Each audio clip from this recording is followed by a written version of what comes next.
Chapter 252. Jiang Pengji crossed her arms and leaned against the side of the carriage. Suku felt more and more uncomfortable. He didn't even know where to put his hands. But that girl is quite silly and stubborn. You should know why she chose to stay in Hejin County, right? Suku didn't say anything. He didn't know how to respond. He didn't know at first, but since his Langjun said so, he naturally understood. She stayed in Hejin County to take care of his aunt. Xuanmei's character was like her name. She was gentle and very kind. It seems that you understand. Jiang Pengji patted his shoulder and whispered with a smile, if you like Xuanmei, remember to come to me and ask for her hand in marriage. If you don't like her, you should make up your mind as soon as possible. Don't waste her time. Suku smiled helplessly. His Longjuan's temperament was too unexpected. The audience in the streaming room witnessed the whole conversation. Many people who liked the master-servant couple expressed their heartache. Streamer, you are not a qualified woman from another world. Do you understand? Also, when did Xuanmei and Suku hook up? I understand. Suku cupped his hands in front of his chest and kept his head down. Only his exposed ears were slightly red. After a short rest and a full meal, they continued their journey. The surrounding environment became more dangerous after leaving Hejin County. Not only did they have to face man-made harm, but they also had to guard against natural disasters. The distance between each relay station wasn't fixed. Sometimes, it would only take half a day to travel from one relay station to the next, while other times, it would take 3 to 4 days. Fortunately, the carriages were equipped with enough rice and water, so the 50 people in the caravan didn't have to worry too much. The journey was very boring. After 5 or 6 days, even the weak Suku gradually got used to the bumpy carriage. Although he was still pale, he was much better than before. In comparison, his ability to adapt was not as good as Takshu, a girl from the inner yard. Under such circumstances, the content of the live stream in the streaming room for the past few days was naturally boring. Having seen the scene of traveling in ancient times with their own eyes, they did not envy Jiang Pengji for being able to travel so majestically and ostentatiously. It was simply suffering. Bingtang Lemon, I was quite envious, but now I only feel sorry for her. I lived on the grasslands and rode a horse before. I know how tiring it is to ride a horse for a long time. Looking at the road, I can imagine how bumpy it is inside the carriage. In short, modern society is better. Tianxiao Wudi, all of you are staring at the streamer and the carriage. Am I the only one who feels sorry for the guard who has to walk? I counted and found that each of them had worn out 7 or 8 pairs of straw sandals. While we were resting, I saw someone sitting on the ground and picking the blisters on his feet. Nide Yida, you've hit the nail on the head. When I first entered the streaming room, I was wondering why every guard had a string of straw sandals hanging on their shoulders. If I didn't know better, I would have thought that they were weaving straw sandals to sell. Now that I understand, I just feel sad. Lao Ciji Lianmeng. I remember when I was in high school, the school organized an excursion in the 3rd year of high school. The whole grade had to walk up and down the mountain on their feet. It was about 20 kilometers. Many people couldn't recover for a week. Over the past few days, these guards had traveled a lot more than they had traveled on foot. They even had to take turns to keep watch at night. A group of people sleeping in the wilderness. The conditions were really tough. Thinking about himself, as long as he had a card or a mobile phone, he could go on an excursion at any time. But in ancient times, it was almost impossible. The water in the water bag is finished. I don't know if there is a water source nearby. She took a bite of the dry, hard cake. There was no taste in his mouth. The water bag in his hand was empty. The guards sat in 2s and 3s. They seemed relaxed, but in fact, they were secretly vigilant of their surroundings. I'll ask someone to look for it. Father, go rest in the carriage. Jiang Pengji took the water bag from him and selected a few guards who were in good condition to look for a clean water source. She could choose not to go, but when it came to survival in the wilderness, no one had more experience than she did. She could find water as fast as possible and avoid the dangers lurking in the forest. Her efficiency was unquestionable. Everyone had a few water bags with them. If they drank a little at a time, they could probably last until the next station. Jiang Pingji had a long knife on her waist. The blade was straight and sharp. If it weren't for her delicate face and short stature, she would have looked valiant and heroic. She raised her hand and chopped the bushes around her with the knife, clearing a relatively clear path. "There's a stream half a mile ahead," Jiang Pingji said with certainty. "It's not winter now. Snakes, insects, rats, and ants are active."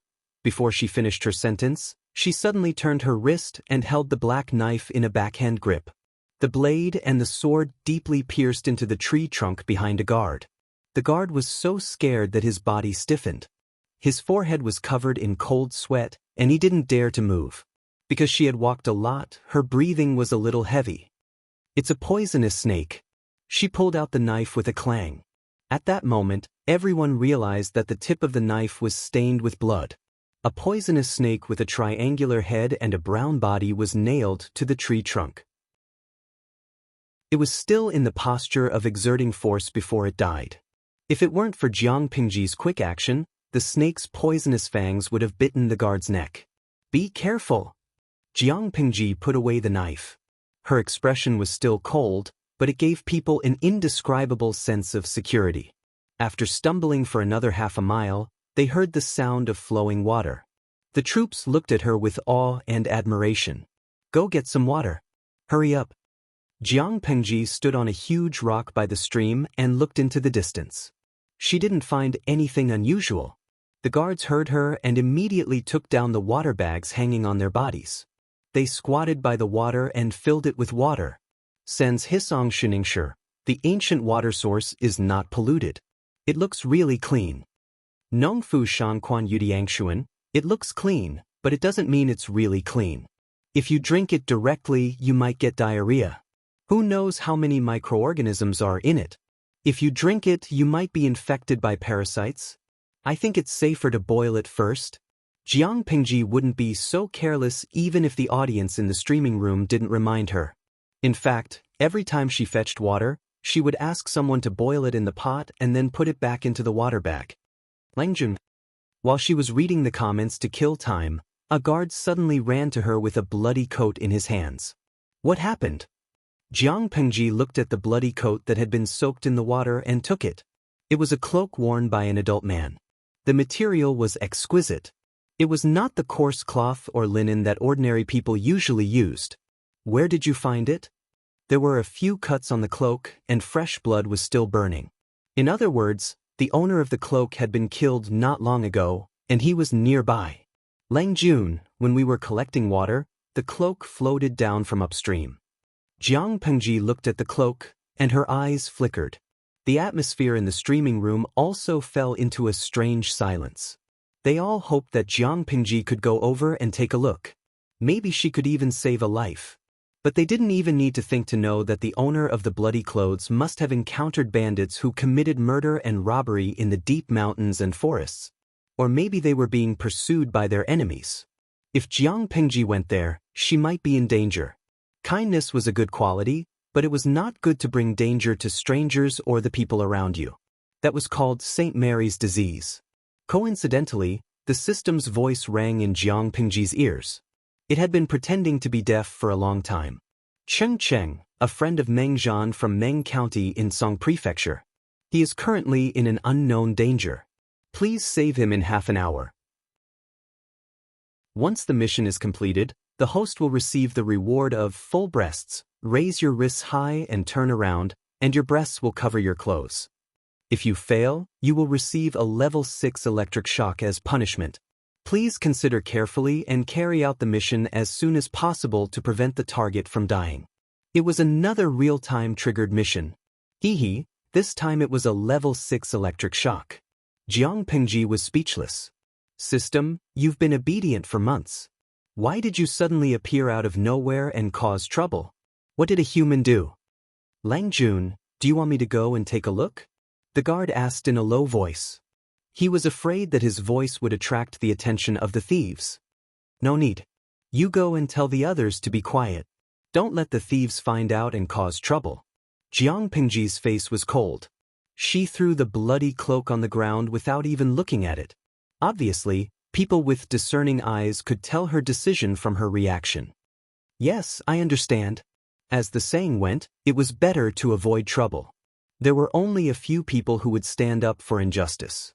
As the guards who were responsible for Longjuan's safety, they didn't want any unnecessary trouble to happen.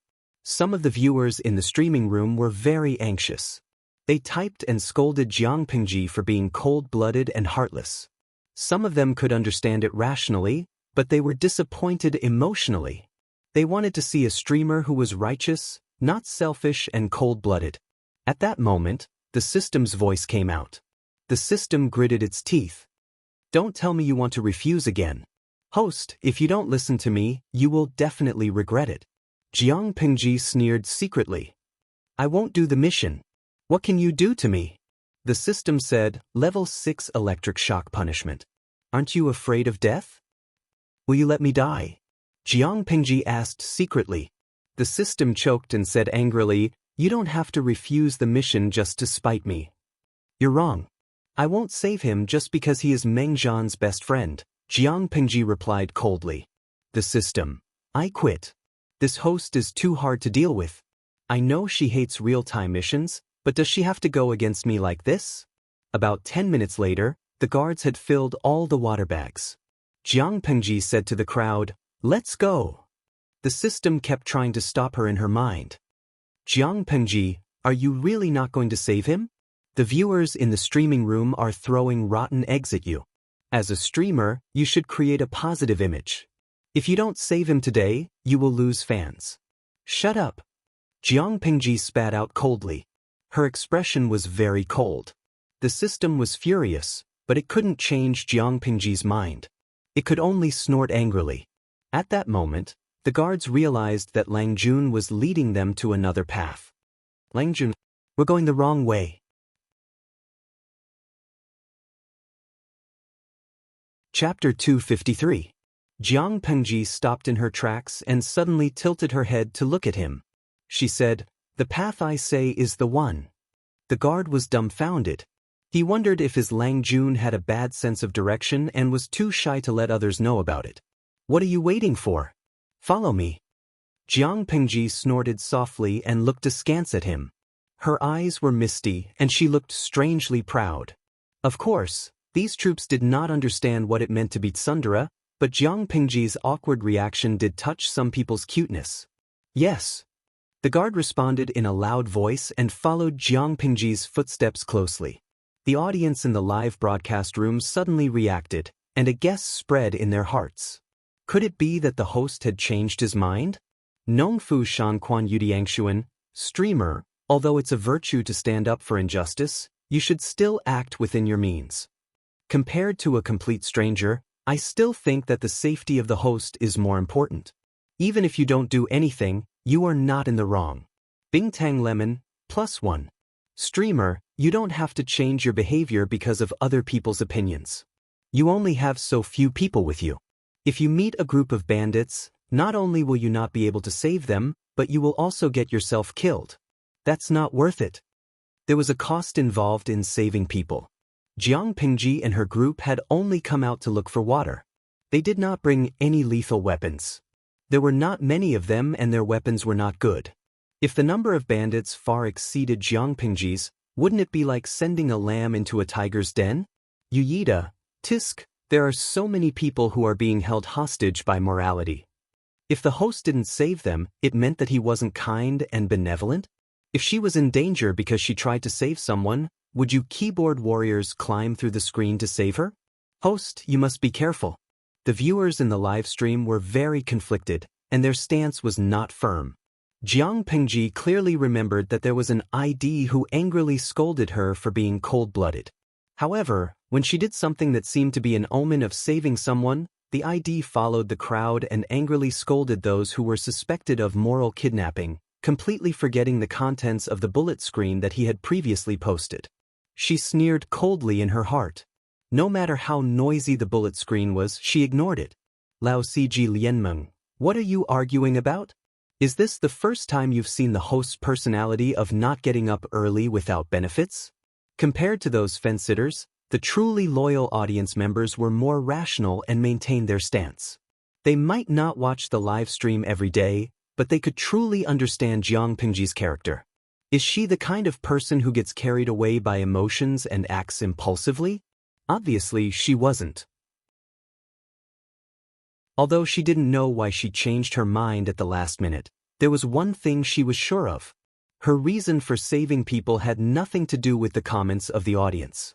If Jiang Pingji was the kind of streamer who could be easily persuaded by the audience, she would not be worth the attention of so many die-hard viewers.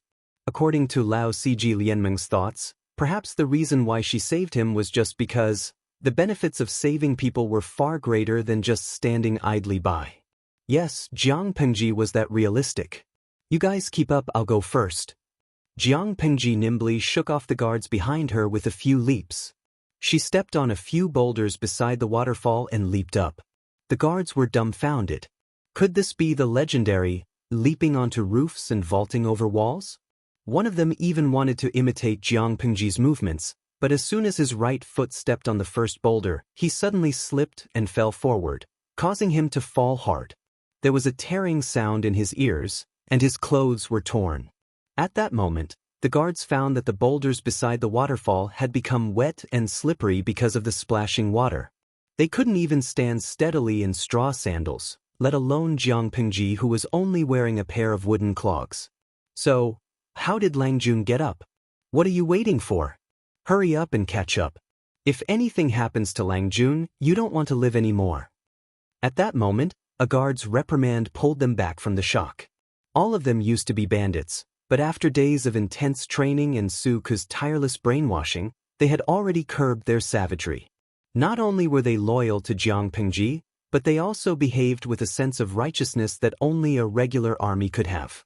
Their mental outlook was completely new. Jiang Pingji was good at martial arts, so she could easily climb up. They were a little stupid, but they could also find their own way. You go first. Maybe you can survive by jumping into the pool. Listen to me. Go. There was a pool under the waterfall, and it wasn't very high. Am was a good swimmer, so she could survive by jumping into the pool. Cheng Cheng panted heavily. As he spoke, his wounds, big and small, were affected, and fresh blood kept gushing out. Because of the excessive blood loss, his lips were pale, and his face was stained with blood. Even in such a mess, it was difficult to hide his beauty. After that, he fumbled to pick up the sharp sword lying beside him, and with the tip of the sword on the ground, he struggled to stand up. If we die together. How can I let my husband face evil people alone? The hair of the woman in green next to Cheng Cheng was messy, and the pearls and jade on her head had long been lost in the escape. She held her husband's hand tightly and said word by word, "If my husband dies here, how can I live?" Cheng Cheng wanted to persuade her again, but he thought that they were in the wilderness. Even if his wife escaped and luckily avoided the murderous bandits, she couldn't survive in the dangerous jungle. He suddenly felt helpless and could only hold her hand tightly. Tenderness suddenly grew in his heart. Cough, cough, cough. He coughed up blood. With such a wife, what more can I ask for? Cheng Cheng took a deep breath, held her fingers tightly, and said reluctantly, "Don't be afraid, Mum." At that moment, a series of messy footsteps came from afar. Occasionally, it was mixed with angry curses. Cheng Cheng's heart skipped a beat after hearing it. Those powerful bandits had gotten rid of the guards and were chasing after them? Here they are. They escaped pretty fast. More than 40 bandits were all holding shiny knives. Their coarse hemp clothes were stained with blood, but very few of them were really injured. Just kill them. Cut off their heads and take them back. Don't talk so much nonsense. Faintly, some of the bandits' curses were mixed with this kind of dialogue, which made Cheng Cheng feel cold in his heart. When did the bandits become so powerful that they could kill more than 100 of his guards with only 40 to 50 people? What kind of bandits would kill people but not rob them? Instead, they would cut off the heads of others and take them away? This was obviously not a case of bandits killing people and robbing them, but someone deliberately waiting here to kill him. Cheng Cheng's wife was also a heroine with a lot of courage. At this time, she also realized what was going on and looked at her husband with a serious face. Cheng Cheng gritted his teeth and asked sternly, enduring the severe pain of his wound. Who sent you? Chapter 254. He was not an important official in the imperial court. He was just a small official in the county. Although he had some background, he hated the internal strife in the imperial court. Instead, he preferred to stay in small places and laze around. He was also careful in his daily life and would not offend anyone. So, who on earth wanted to kill him and paid a hitman to kill him? Ask the king of hell when you go to hell. The leader of the bandits smiled ferociously, and his eyes fell on the lady behind Ching Cheng with evil intentions. Cheng Cheng's wife was in her early 30s and had 2 sons and a daughter. She knew how to live a good life, took good care of herself, and had a good mentality. Except for her mature and gentle temperament, she was as beautiful as a 16-year-old girl. No wonder these bandits wanted to kill her. Anyway, all they needed to do was cut off Cheng Cheng's head. It didn't matter how they dealt with the others. In order to catch Cheng Cheng, the 2 brothers had been waiting in the wild for many months and hadn't even seen a female mosquito. They couldn't stand it anymore. Cheng Cheng was a man, so he understood the meaning of these people's eyes. His face was cold, and he was so angry that his wound was hurt. Facing dozens of evil eyes, Cheng Cheng's wife made up her mind and grabbed the sword from Cheng Cheng's hand. "Honey, I'm leaving now." After saying that, she was about to cut her throat. At this time, the bandits were also approaching. The situation had reached an irreversible point. Anger and hatred filled his chest. At this moment, all kinds of chaotic thoughts filled Cheng Cheng's mind. The gentle and refined appearance of the past had been completely shattered. If the heavens had eyes and he could escape from death, he would definitely find out who was behind this and tear them to pieces. Clang! Cheng Cheng's wife wanted to cut her throat, but her wrist was hit by a stone. The sharp sword suddenly fell from her hand and stuck into the ground. How can a bandit not know the rules? Cheng Cheng and his wife didn't see it because of the angle, but the bandits clearly saw who was talking. The person jumped up from the waterfall and stopped Cheng Cheng's wife from killing herself. At the same time, he spun around and kicked the bandit closest to Cheng Cheng and his wife in the jaw. Half of the bandit's teeth fell out, his mouth was full of blood, and his jaw was deformed. Although he was still breathing with that kind of strength, his brain was probably crippled by the kick. Almost in the blink of an eye, that person grabbed another person's hair bun and held a knife in his other hand. The long knife slashed across his neck, causing blood to spurt out. Cheng Cheng and his wife were also so shocked that they didn't come back to their senses. When they calmed down and took a closer look, they found that the young man in the Confucian robe who suddenly appeared was not as tall as their little daughter. Seeing this, their joy was instantly suppressed. "Young friend, these villains are highly skilled in martial arts. There's really no need for you to get involved in this." Before Cheng Cheng could finish his words, he saw that the man didn't even turn his head. He just crooked his finger at the bandits, and his tone was full of contempt. "I'm here to save this woman. You can do whatever you want to the man." Cheng Cheng and his wife were dumbfounded. The excited viewers in the live stream were speechless and sent a few colons. Apart from Jiang Pengji, who else could the person who suddenly appeared be? Her proposal was very friendly, but how could the ferocious bandit agree? Based on the fact that Jiang Pengji had crippled one person and killed another, they would not let her go. The system was also confused by Jiang Pengji's capricious behavior. "Didn't you say that you wouldn't do the mission if you didn't save people?" She didn't play by the rules at all, and the system was a little stunned. Jiang Pengji was surprised. "I think his wife is quite beautiful. It's a pity that she died here. I don't care if the man dies or not, but I want to save the woman. If you think I'm doing a mission, I'll kill the man myself after we deal with these bandits. Then I'll fail the mission." The system, it didn't doubt the possibility that Jiang Pengji would do that. In order to resist the system, its host was also trying her best. "Kill them all." The bandits looked at each other and saw the murderous intent in each other's eyes. "Go!" Jiang Pengji's lips curled into a sneer. The long knife in her hand was still dripping with blood. So soon, there were people who couldn't help but rush up to die.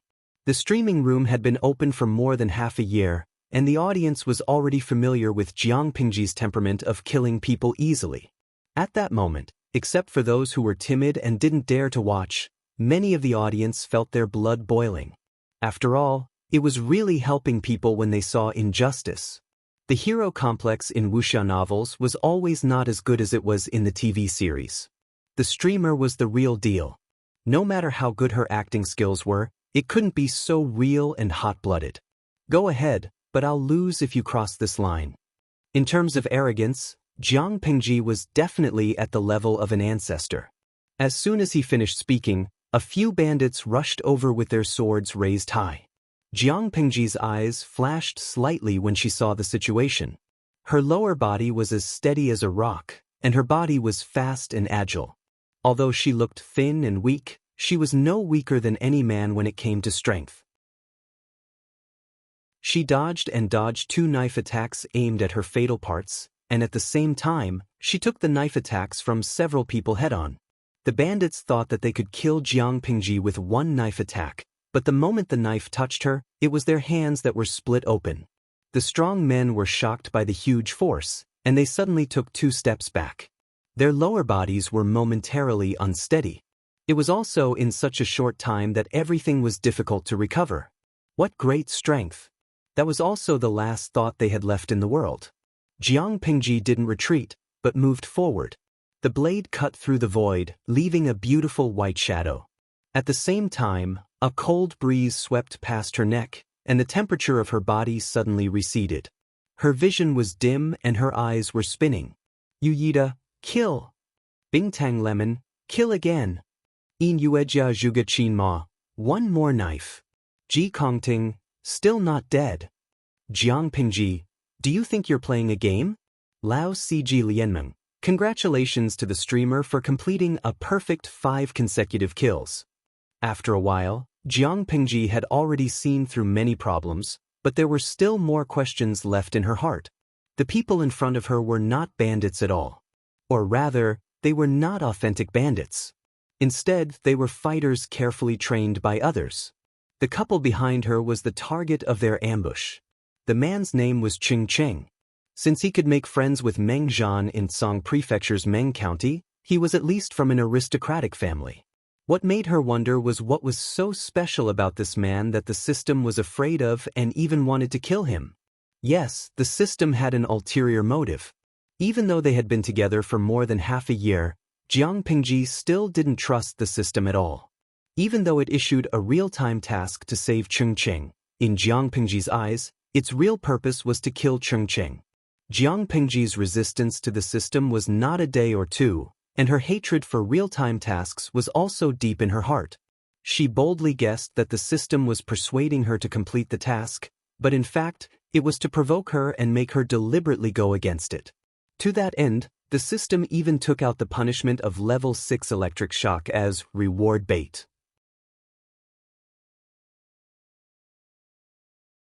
Chapter 255. In the blink of an eye, Jiang Pingji had cleanly taken away a few heads. His decisive and merciless manner even shocked these orthodox assassins. They were no match for Jiang Pingji, and now they had the intention to retreat. Naturally, they were no match for her. One hesitation and their heads were separated from their bodies. There were more than a dozen corpses lying at Jiang Pingji's feet. Without exception, all of them were killed with 1 blow. Some died with their throats slit, while others were beheaded with 1 blow.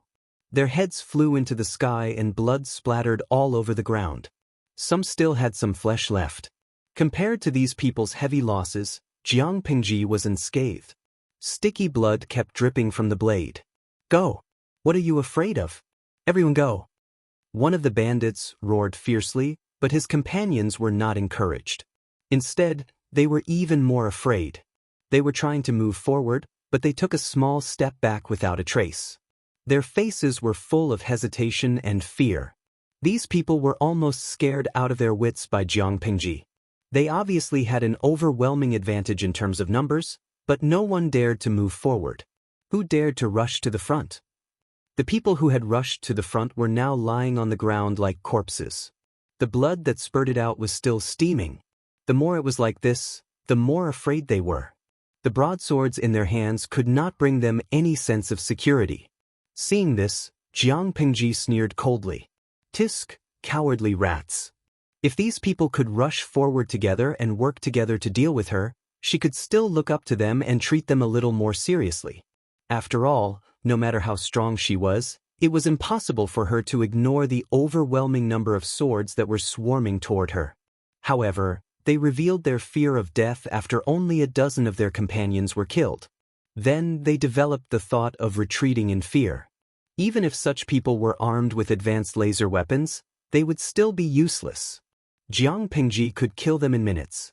They retreated, but Jiang Pingji would not. She suddenly gathered strength under her feet and moved forward quickly. The distance between the two of them was infinitely shortened. In the eyes of these bandits, Jiang Pingji seemed to suddenly leave her original spot and teleport in front of them. Her speed was frightening. Ghost, the word bandit, escaped his mouth. However, before the next word left his mouth, a cold sensation flashed across his throat. The heat of his body poured out from this wound, causing his brain to stop working. Everything in front of him faded, becoming black, white, and gray. It was a one-sided massacre. The one who had the upper hand was not the bandits, who had a large number of people, but Jiang Pingji, who was covered in blood. Cheng Cheng and his wife were dumbfounded. They had thought that they were going to die, but they didn't expect to come back from the dead at the most desperate time. Mrs. Cheng pursed her lips and supported her injured husband to the side to avoid being dragged into the battle. Cheng Cheng didn't forget what Jiang Pingji had said before. He held his wife's hand tightly, and countless thoughts flashed through his mind. Darling. Cheng Cheng's wife looked up at her husband, asking him silently with her eyes. Don't worry, madam. Just wait a little longer. He gently patted the back of his wife's hand to calm her down. While they were talking, Jiang Pingji killed a few more people. Her clothes had long been stained by blood, and her original color couldn't be seen. She looked like a ferocious ghost who had walked out of hell. The bandits were really scared out of their wits. Their legs were trembling and they were anxious. However, these people always remembered their mission. Since they couldn't do anything to Jiang Pingji, they could kill Cheng Cheng first. Otherwise, if the news of their mission failure got back, their families would probably die without a burial place. With this idea in mind, the remaining few people joined hands to hold Jiang Pingji back, and the other two went to kill Cheng Cheng and his wife. Darling. Cheng Cheng's wife saw two people rushing out of the chaotic crowd. They raised their knives and intended to cut her husband. She hurriedly stood up and blocked them with her body. Everything happened so fast that it was too fast for her to react. Cheng Cheng saw it, but he was injured all over and could barely stand with his remaining strength. His wife stood in front of him. When he realized what was going on and wanted to push them away, the two knives were already close to him. Cheng Cheng lost his voice in fear. My wife. However, neither he nor Cheng Cheng's wife, who was waiting for the pain with her eyes closed, saw the knives that were supposed to fall didn't come. The knives that were raised high suddenly stopped at the highest point, as if time had stopped. The expressions of the two bandits also froze at the most ferocious and joyful moment. They seemed to have seen the scene of Cheng Cheng and his wife splashing blood on the spot, but it was impossible. As I said, you can do whatever you want. If you cross the line, I lose. Jiang Pingji's knife had already left her hand, and the two bandits, who were frozen, were killed by the knife that had disappeared. At that moment, except for the audience in the streaming room, no one knew how Jiang Pingji had done it. Although the two bandits were not side by side, they were not in front of each other either. How could she kill both of them with one knife? Jiang Pingji's back was facing the two bandits, and she was even pinned down by the enemy. How did she do it under such circumstances? The audience was in a life-and-death situation, so they naturally didn't have extra energy to pay attention to it. They couldn't see everything from their current point of view, but the audience in the streaming room could clearly see what had happened at that moment from God's perspective. Lao Cg Lianming. She ran away so fast. I just saw the streamer's sword make a big turn. In Yueja Zhuge Qin Ma. What a beautiful double kill. De Zhuangzhu's wife. I screamed just now. My roommates thought something was wrong with me. It was so exciting. Yu Yi Huang Yi, the streamer's move just now was so cool. I really want to send you 666.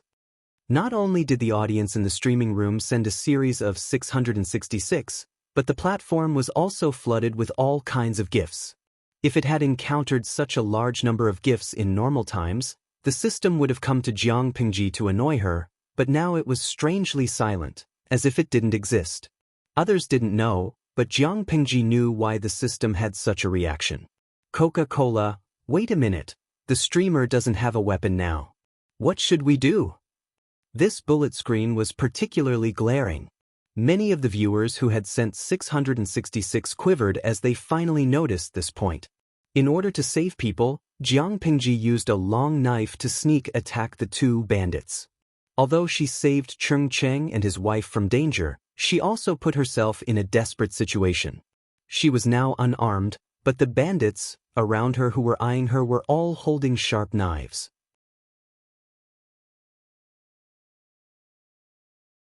Chapter 256. He wasn't a reckless or stupid person. He knew that if he reminded Jiang Pingji to be careful, it would remind the other bandits and boost their confidence. The threat of the bandits was not on the same level as that of a killer with a knife and an unarmed young man. However, even without Cheng Cheng's reminder, the bandits reacted quickly. They were furious at first, then ecstatic. "Let's go! This guy has no weapon!" One of the bandits shouted. Everyone's eyes lit up with ecstasy. It was a heaven-sent opportunity. The broadswords in their hands were thirsty for blood. Whether they were weak or not had a weapon in their hands had nothing to do with each other. If Jiang Pingji had a knife, she could at least give them a quick death and they wouldn't feel any pain or torture when they died. But if she didn't have a knife, it would be a torture. The crisp and muffled sounds of bones cracking rose one after another. Even if Cheng Cheng and his wife left the battlefield, they could still hear the sounds clearly. Not to mention the audience in the streaming room. The superb streaming equipment gave them the most authentic enjoyment. Every time a bandit's hand, finger, leg, or neck was easily broken by Jiang Pingji, they would involuntarily tremble violently, as if the pain had fallen on their bodies, causing them to be startled. Jiang Pingji didn't have a weapon in her hands, but it didn't mean that she had lost her ability to fight. On the contrary, hand-to-hand combat was her strength. As a genetic warrior, how could she not have gone through training in this area? What made people unhappy was that she had practiced the moves hundreds of times in her mind, but her body couldn't keep up with the speed of her thinking. To put it simply, the quality of her body was too poor to satisfy Jiang Pingji. She was not satisfied, but in the eyes of the audience and the people present, her skills were beyond imagination. She was brave and invincible. I really don't know which family this, cough cough cough. Lang Jun is so young and brave. Cheng Cheng carelessly touched his wound as he spoke. Uncountable pains stimulated his nerves, and his chest was on fire as if it was being licked by a tongue of fire. Cheng Cheng's wife secretly sighed. They couldn't even protect themselves now. They didn't know whether the young man was a friend or a foe. Cheng Cheng seemed to see his wife's worry. He looked down and shook his head, signaling her not to worry. Even though Jiang Pingji had spoken rudely before, if she really had evil intentions towards them, she wouldn't have needed to risk being besieged by the enemy and throw out the weapon in her hand to save them. She could have allowed the bandits to kill people. Since he had made a move, it proved that the other party had no intention of taking their lives. At this time, there was another noise under the waterfall. Cheng Cheng and his wife looked at each other and saw the seriousness on each other's faces. Following the sound, he saw a few hands clawing at the edge, and after a while, a few more heads popped out. Cheng Cheng quickly gripped the sharp sword in his hand, hesitating whether he should go forward and stab them before they came up. However, what if the people who climbed up weren't bandits but the companions of that young friend?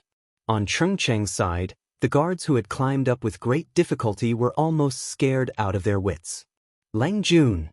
The guards who had been struggling to climb up suddenly felt as if they had eaten spinach. They quickly climbed up and pulled out the swords at their waists, trying to help Jiang Pingji out of trouble. However, their Lang Jun was too brave and didn't give them a chance to perform. Bang! Jiang Pengji threw the last body on the ground and stood in the middle of the bodies with a cold face. She looked at the guards quietly. The guards who climbed up awkwardly. For some reason, they felt a little guilty. It was okay to let their Langjun take the lead, but as guards, they were not even of any use. It was a great shame. Go back and train well. Jiang Pengji stared at the guards for a few seconds, which directly made them feel guilty. None of the guards dared to look at her in the eyes. They felt guilty. How could they not feel guilty? It took a group of people so long to climb up a waterfall that wasn't very high. Jiang Pengji couldn't bear that kind of speed. If she really needed their help, the bodies would have been cold, so they needed to redouble their training. The guards all showed a bitter smile, but no one dared to refute Jiang Pengji's order. The guards all put their hands together. Yes, Langjun. Jiang Pengji was a little satisfied, and her tone finally softened a little. Clean up these bodies, dig a pit, and burn them. Many of the guards secretly felt their teeth hurt. Their Langjun was really ruthless. How was she ruthless? Nowadays, people paid attention to returning to their roots. It was fashionable to bury the dead. If they lost a limb when they were alive, they would be disabled when they went to hell. Not only would they be ashamed to meet their ancestors, but they would also be incomplete after reincarnation. Therefore, a full body burial was very important. But Jiang Pengji's words determined the fate of these people after they died. They couldn't even go to hell after death. So, here was the problem. Was it more miserable to leave their bodies in the wilderness and have them eaten by wild animals, or to die without a full body and be unable to go to hell?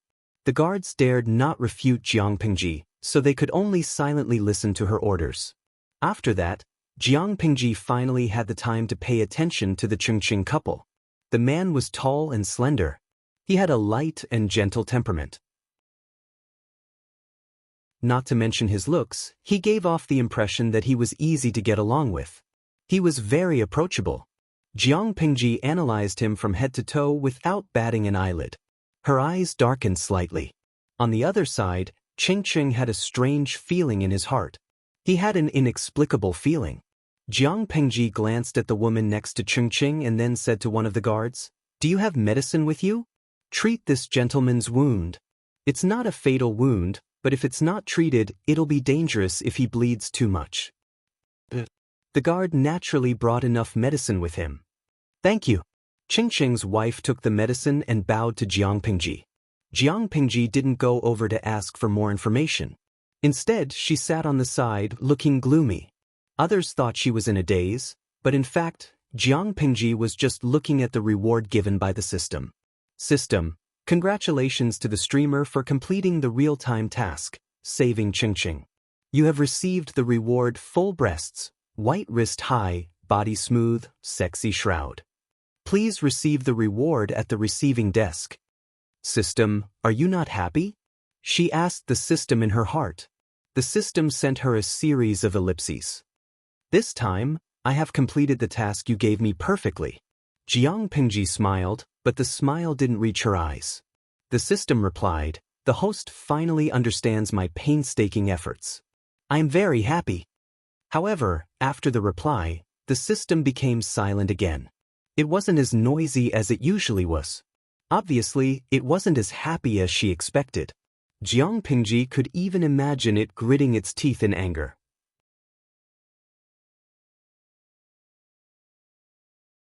Chapter 257. Why was she angry? Maybe it was because Jiang Pengji didn't act according to the system's plan. It would be weird if she felt good. She couldn't help but laugh to herself. Her vigilance and defense against the system, which was not low in the first place, increased by another level. My instructor once told me that when you meet your enemy, the moment they want to kill you is the moment their weakness is the most obvious. Killing intent is also a kind of subjective emotion, and it often involuntarily reveals the most important motive. Jiang Pengji suddenly opened her mouth.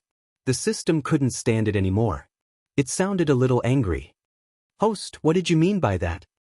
What I mean is to tell you, if you want to scheme against me in the future, you better keep your foxtail. She said bluntly. The system was speechless. It was like it was constipated. It couldn't say a word.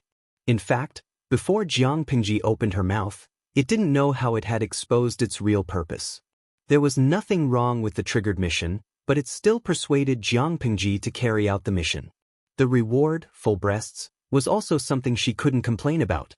As for the punishment, the system paid a lot of money. As long as she refused the mission, Jiang Pingji would be the winner in life. But she didn't play by the rules. The system didn't know where it was wrong until just now. It was calculating in its mind, but it forgot how smart its host was. It was only the description of the real-time triggered mission that made the host suspicious. Cheng Cheng, a friend of Meng Zhan from Meng County in Song Prefecture. He is in an unknown danger. Please save him in half an hour. The mission description didn't seem to be wrong, but it was a trap. Who is Cheng Cheng? It described him as a friend of Meng Zhan from Meng County in Song Prefecture. The title didn't seem to be wrong, but Jiang Pingji was suspicious because of it. Those who could be friends with Meng Zhan were at least from a noble family. They might even be an official. Therefore, under normal circumstances, the description should be some family or some official. But the description given by the system was a friend of Meng Zhan from Meng County in Song Prefecture. Who was Cheng Cheng to Meng Zhan? Why did the system put him in front of himself? He thought about the grudge between Jiang Pingji and Meng Zhan. Under normal circumstances, she would be lucky if she didn't leave after reading the mission description. If she failed the mission, she would be punished with a level 6 electric shock. Her force fusion would increase by at least a dozen points. There were only benefits to rejecting the mission, and it was in line with Jiang Pingji's usual style. The second suspicious point was that the quest was only announced after blood robes appeared. According to Jiang Pingji's usual temperament, it was highly likely that she would help when she saw injustice. She was not afraid at all, but the system just had to issue a mission at this time. The mission content seemed to be to save people according to her wishes, but the effect was to dispel her thoughts. In that case, how could Jiang Pingji not be suspicious? The system, who understood everything, wanted to explode on the spot. This game can still be played? Its stomach was cramping and its head was hurting. It needed to calm down. After a long time, it consoled Jiang Pingji stiffly, even though it was useless. As the other half of the host, I can't possibly harm you. As for scheming against you, that's even more impossible. Jiang Pingji smiled and asked, System, when you said that, didn't you feel like you were lying? The system still wanted to explain, but she forcefully interrupted it and made it swallow its words. Forget it. I never wanted you to be loyal to me. No matter what your purpose is, it has nothing to do with me. However, I hope you can understand one thing. I, Jiang Pingji, am not someone that anyone can order around. I am not a tool that anyone can use to kill others. Even if it's you, the system. She clicked her tongue and did not hide her arrogance. She and the system had already shed all pretense of cordiality. It did not matter. The system sent a long string of ellipses. After spending half a year together, it more or less understood Jiang Pingji. Unnecessary explanations would only make her more disgusted and vigilant. So what if Jiang Pingji hated it? The relationship between the host and the system was simply that of a parasite and a parasite. Unless it left voluntarily, the other party could not do anything to it. Anyway, she had completed the mission. It had achieved half of its purpose. The system secretly held its breath and could only comfort itself. After this lesson, it would be fine to be more careful in the future. No matter how smart Jiang Pingji was, it was impossible for her to be flawless. One could only be a thief for 1,000 days. How could one guard against a thief for 1,000 days? Jiang Pingji said that being mentally retarded was a disease that could not be cured, just like the system. Her plan failed this time, but it still wanted to succeed next time. After the confrontation was over and the system dared not show itself, Jiang Pingji finally had the leisure to find out more about Cheng Cheng's background. He was the first person who was seen as a thorn in the system's side and wanted to use her to watch Cheng Cheng die. Coincidentally, Cheng Cheng had already treated his wound with the help of his wife. He tied a clean gauze and barely stopped the bleeding. With the help of Cheng Cheng's wife, he walked to Jiang Pingji with weak steps and bowed deeply. I am Cheng Cheng, from the Cheng family of Langyi. Thank you for your help that my wife and I were able to successfully escape from this disaster. Cheng Cheng's face was still pale, but he slightly cleaned up his disheveled appearance. It was hard to hide his elegance. Jiang Pengji hurriedly returned the greeting. Hearing his background, she could not help but ask, "The Cheng family of Langyi?" Those with the surname Cheng in Langyi had inextricably linked blood relations with the gentry of the Cheng family. Looking at the material of Cheng Cheng's clothes and his wife's attire, both of their families were quite well off. "Yes," Cheng Cheng said. Jiang Pengji asked, "Sir, you are from a noble family.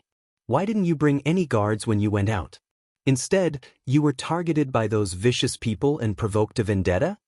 Cheng Cheng looked doubtful. Not to mention Jiang Pengji, even he did not know how he had provoked such a group of people. "If it is not convenient for you, I will not ask more." Cheng Cheng hurriedly said, "It is not like that. It is just that even I have no clue about this matter. I think I have always been kind to people. Although I do not have many close friends, I have never been angry with others. I really do not know how I provoked others to kill me. This time when I went out with my wife, I knew that the outside world was turbulent, so I brought enough guards with me, but they all died in the hands of those vicious people." If it were not for Jiang Pengji's coincidental arrival, Cheng Cheng and his wife would have died long ago. He was not afraid of death, but he did not like to die without knowing why.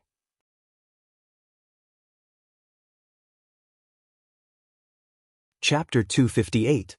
Cheng Cheng couldn't figure it out, but Jiang Pengji's words gave him a new suspect.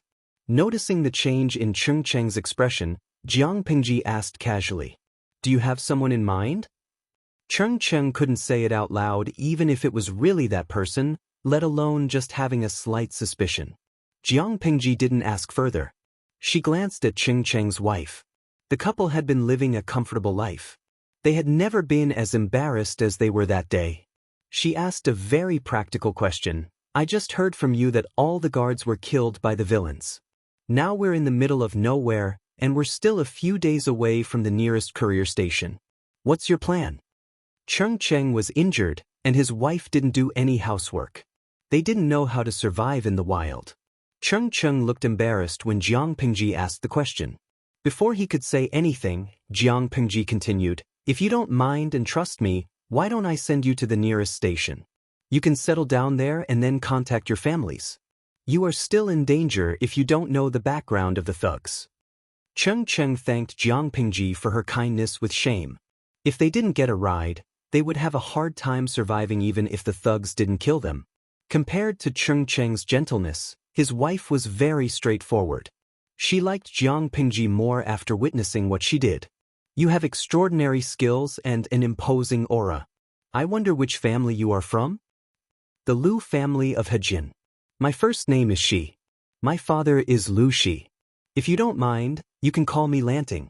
After hearing this, Cheng Cheng and his wife were both surprised, but they focused on different things. Cheng Cheng's wife focused on the young man who was talented enough to be a good son-in-law. "You are Lu Zhongqing's son?" When Lu Shi was young, he was the man that many girls missed. The story of him and his wife, Gu Min, was even more popular. Cheng Cheng's wife had never seen him, but she had heard about him. She didn't expect a talented man like Lu Shi to have such a powerful son.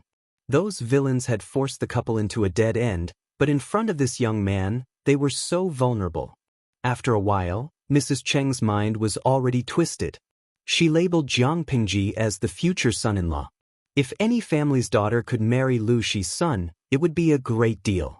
It was a pity that his daughter was still young. Otherwise, he would really want to settle down for her. Cheng Cheng's focus had nothing to do with Lu Shi. It was purely because of Lu Shi. "You're already 20? He didn't look like he was 12 or 13 at most." Jiang Pengji was stunned for a moment. She immediately understood the reason behind Cheng Cheng's question. She explained, "The courtesy name of Lanting was left behind by my late mother. It's just that father and mother loved each other deeply. After mother passed away, she always called me Lanting. Since he had already given it, he might as well just use it. It would save him the trouble of giving it a nickname." Cheng Cheng, Such a wild and unrestrained style was really something that Lu Shi would do. Most of the blood on her body had dried up. It was impossible to tell what she looked like. Jiang Pingji told the guards to protect Qing Cheng and his wife. She found a secluded place to wash her face. She couldn't wash off the other blood on her body, but she had to wash off the blood on her face. "You're really good looking. Do you have an uncommitted marriage?" Qing Cheng's wife was more and more satisfied with Jiang Pingji. She saw that Jiang Pingji looked so delicate and pretty. Although she was a little feminine, she was a popular image of a handsome young man. She was tempted and wanted to be a matchmaker for Jiang Pingji. Jiang Pingji nodded and then shook her head. She said, "I did have an engagement, but Master Liaochen told my fortune. He said that I shouldn't get married early. Otherwise, it would be harmful. So, I had to cancel the engagement in order not to waste the girl's time." Qing Cheng's wife gave up on the idea of being a matchmaker. She felt it was a pity. She didn't doubt the truth of Jiang Pingji's words. Marriages between gentry families were not child's play. Unless it was unavoidable, they wouldn't cancel the engagement. Jiang Pingji's reason was irrefutable. Qing Cheng looked at Jiang Pingji's face thoughtfully until his wife pinched him. Her husband was a good teacher. She didn't want to spoil Jiang Pingji's mood by talking nonsense. Qing Cheng smiled bitterly. "You've misunderstood me. I just think that you look familiar. I think I've seen you somewhere before." Since Lanting is Lu Zhongqing's son, he naturally looks like him. "Why are you thinking about this?" Qing Cheng was speechless. He had never really met Lu Shi. They had been friends for a long time. They both knew of Lu Shi, but they had never met. The circle of gentry families was not big, but it was not small either. He had never met Lu Shi, but he had made friends with the same people. He had heard about Lu Shi from his friends. Therefore, Qing Cheng said that Lu Shi looked familiar was not because of Lu Shi. He thought about it and suddenly remembered that he had seen an unfinished painting from his friend a few months ago. If the woman in the painting was a few years younger, more youthful and softer, wouldn't that be Lu Shi? However, Lu Shi was Lu Shi's second legitimate son. He was the daughter of a concubine in the Lu family and had been raised in a boudoir. Could it be that the woman sleeping among the flowers in his friend's painting was the late Gu Min? It was terrifying to think about it. However, it was not impossible to think about it this way. His friend was Yuan Jing's disciple, and Yuan Jing had some contact with Gu Min when he was young. Perhaps he knew about Gu Min's appearance through Yuan Jing. "Are you in trouble, master?" Jiang Pingji opened the way with her knife and walked in front. The shrubs were cleared more thoroughly than before. It was more convenient for Qing Cheng and his wife to walk. "I see that you look troubled." Qing Cheng was speechless. He felt that it was better not to tell the young man in front of him that there was a boy who was not much older than him who painted his mother. "It's nothing. I'm just thinking about who wants me dead." Qing Cheng found a reasonable excuse. "Although I have some guesses, I don't think that person would do such a thing." So that was what he was worried about. Jiang Pingji was not suspicious. Even though she could see that Qing Cheng was a little guilty, it was not appropriate for her to ask. "Lang Jun, you're finally back." The guards found traces of a fight nearby. Su Ku saw a few people walking out of the forest from afar. From afar, Su Ku saw a few figures walking out of the forest. He hurriedly trotted forward and swallowed all the words he wanted to say. Who could tell him that Lang Jun had only gone out to fetch water? Although it took a long time, how could he be covered in blood when he came back?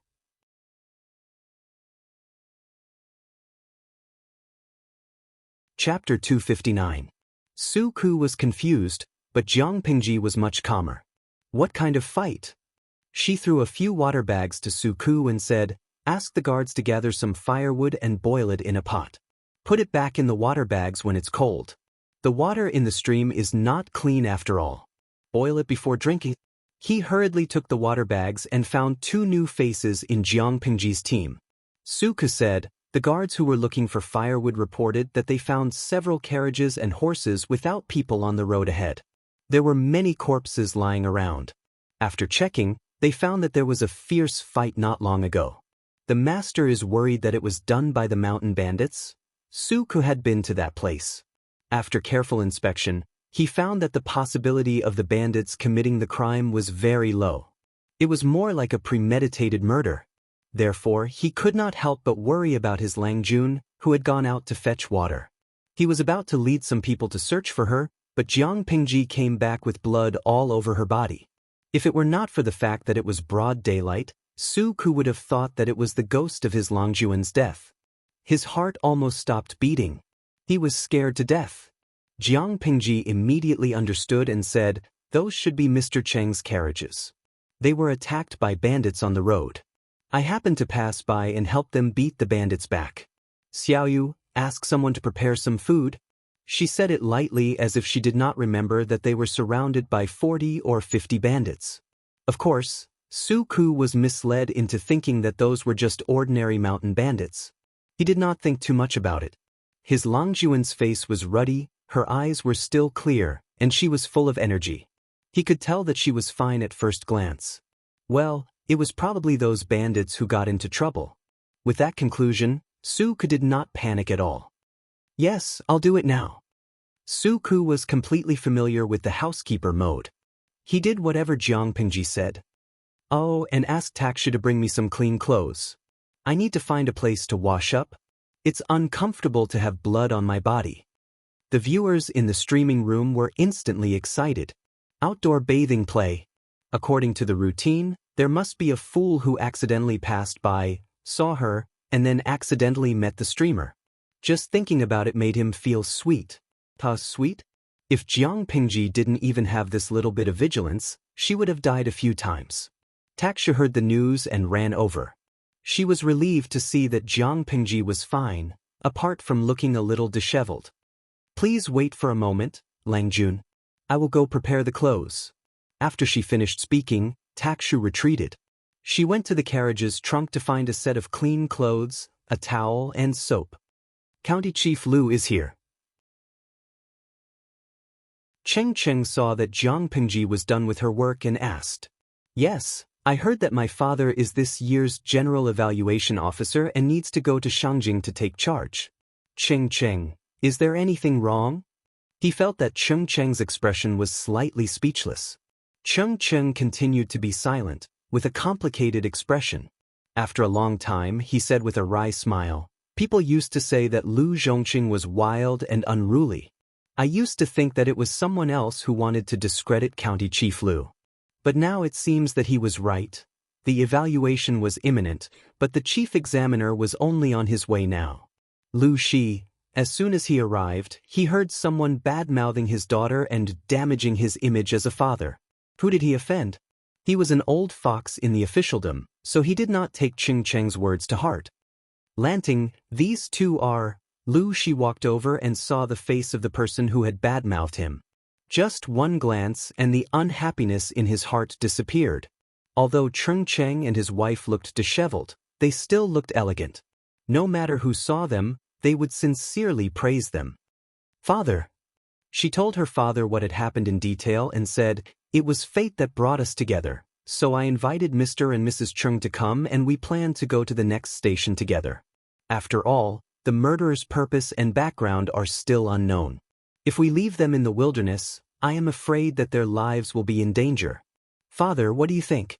As Jiang Pingji spoke, she found that Lu Shi's eyes were a little blank. She could not help but frown. It seemed that the couple behind her had some background. Otherwise, why would Lu Shi have such an expression? In fact, Cheng Cheng and his wife did have some background, but not yet. Lu Shi was a man who had been through a lot. He had met Feng Jin, Su Ku, and Qiguan Rang. Cheng Cheng was no exception. "Oh, it's Cheng Wenfu. Nice to meet you." Lu Shi knew Cheng Cheng and called him by his name. Cheng Cheng's face became serious. They were talking to each other, but their eyes were looking at each other. Before this, they had never met each other, but through a few mutual friends, they more or less had some understanding of each other. Now that they saw each other in person, they naturally couldn't wait to size each other up and see if they were really as outstanding as others said. Cheng Cheng was thinking about this, but Lu Shi had other considerations. Because of his daughter and wife, Lu Shi knew some secrets that were not known to others, and one of them was Cheng Cheng. Today, Cheng Cheng was just an unknown county official, living a leisurely life with his wife. Not to mention the outside world, even in the Cheng family, Cheng Cheng did not have much of a presence. He was low-key and humble, so he was not well known. Except for a small number of friends who knew his background, outsiders thought that Cheng Cheng was just an idle person with no ambition. That was what Lu Shi knew, and the other part was from his wife.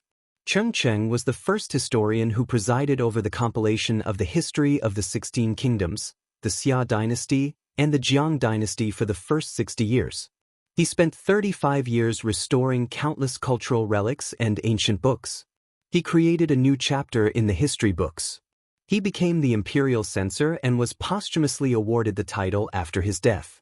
More importantly, according to Amin's rather resentful description, this capable person, with the support of Jiang dynasty's first ancestor, Emperor Qin, Jiang Pengji, took the lead in formulating a relatively complete examination system for selecting students. She determined many compulsory subjects for students. Lu Shi did not know why his wife was so resentful, but he thought about it when he was young and hated studying. He hated this kind of teacher who would press his head down and force him to recite.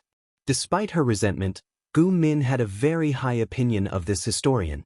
Although Jiang dynasty's founding emperor was the first emperor, she had a bad reputation because of her status as a woman and her ruthless methods when fighting for the throne.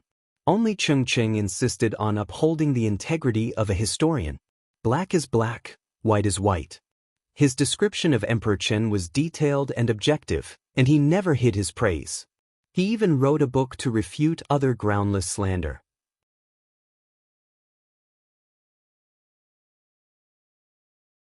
Chapter 260. According to his wife, Cheng Cheng was not good with words, but his writing was sharp and he was good at scolding people. Lu Shi thought about it. The scene of Cheng Cheng holding a book in one hand and a pen in the other appeared in his mind. The scene was so beautiful that he didn't dare to think about it. He was afraid that he would laugh in front of Cheng Cheng. Lu Shi entertained Cheng Cheng and his wife. He asked people to prepare food and hot water for them. Although the conditions were simple, they were considerate. Jiang Pengji took the guards to bury the bodies of the guards. After all, they died protecting Cheng Cheng and his wife. When they came back, they brought back a lot of carriages. She couldn't help but be curious when she saw the marks of the wheels in the ground.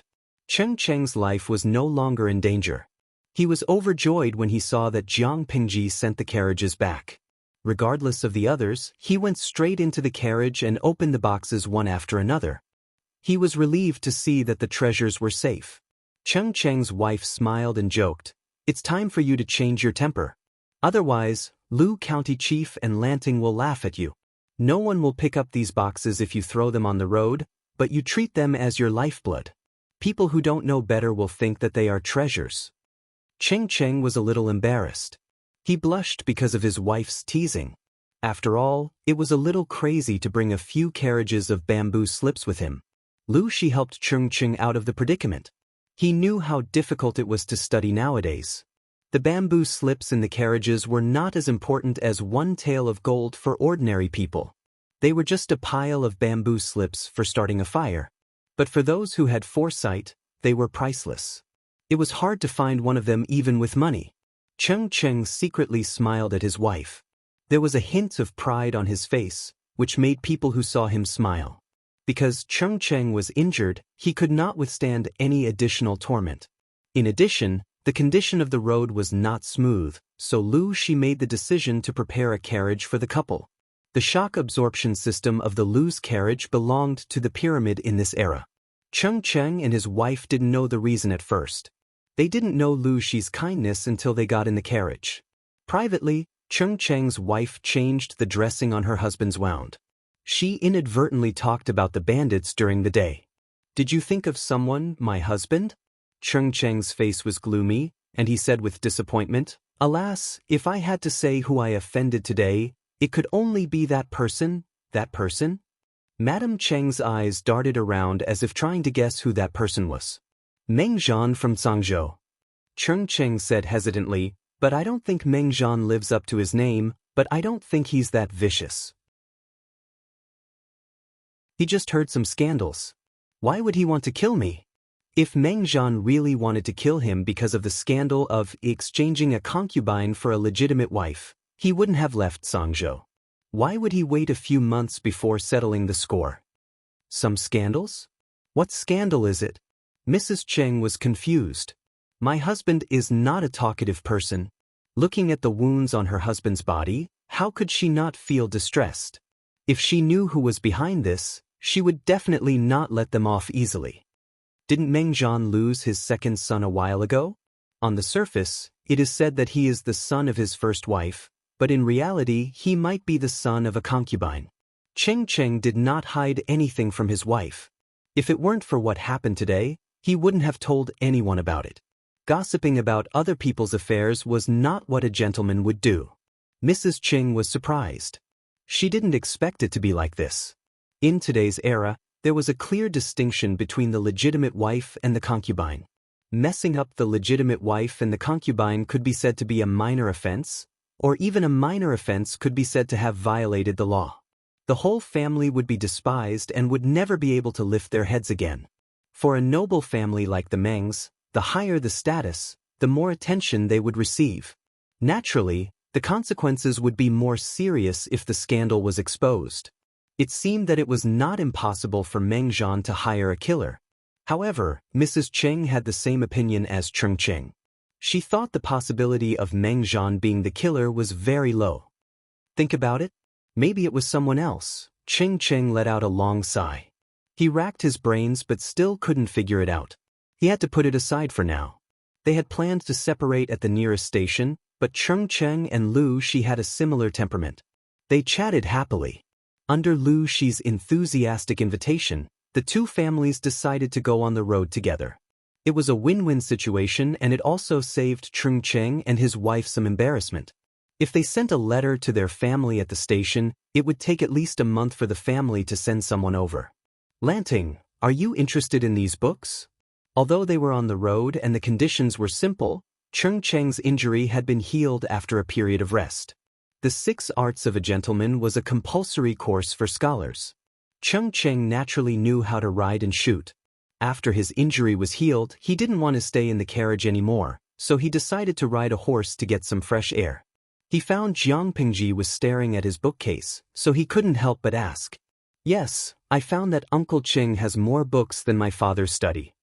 In that era, the books were basically in the hands of the noble families. The richer the family was, the more books they had. According to her understanding, Cheng Cheng was not a direct descendant of the Cheng family, but the tens of thousands of books in the carriage all belonged to him. She couldn't help but gasp in admiration. She didn't know where Cheng Cheng had gotten so many books. If possible, Jiang Pingji would like to make a copy. Books were an important way to pass on human wisdom. They were indispensable if civilization wanted to move forward. Of course, if they wanted to break the monopoly of civilization by the noble families, they were more than enough. Cheng Cheng didn't know what Jiang Pingji was thinking. He couldn't help but feel proud when he heard what she said. He wasn't bragging. Even the noble families with thousands of years of history might not have some of the books in the box.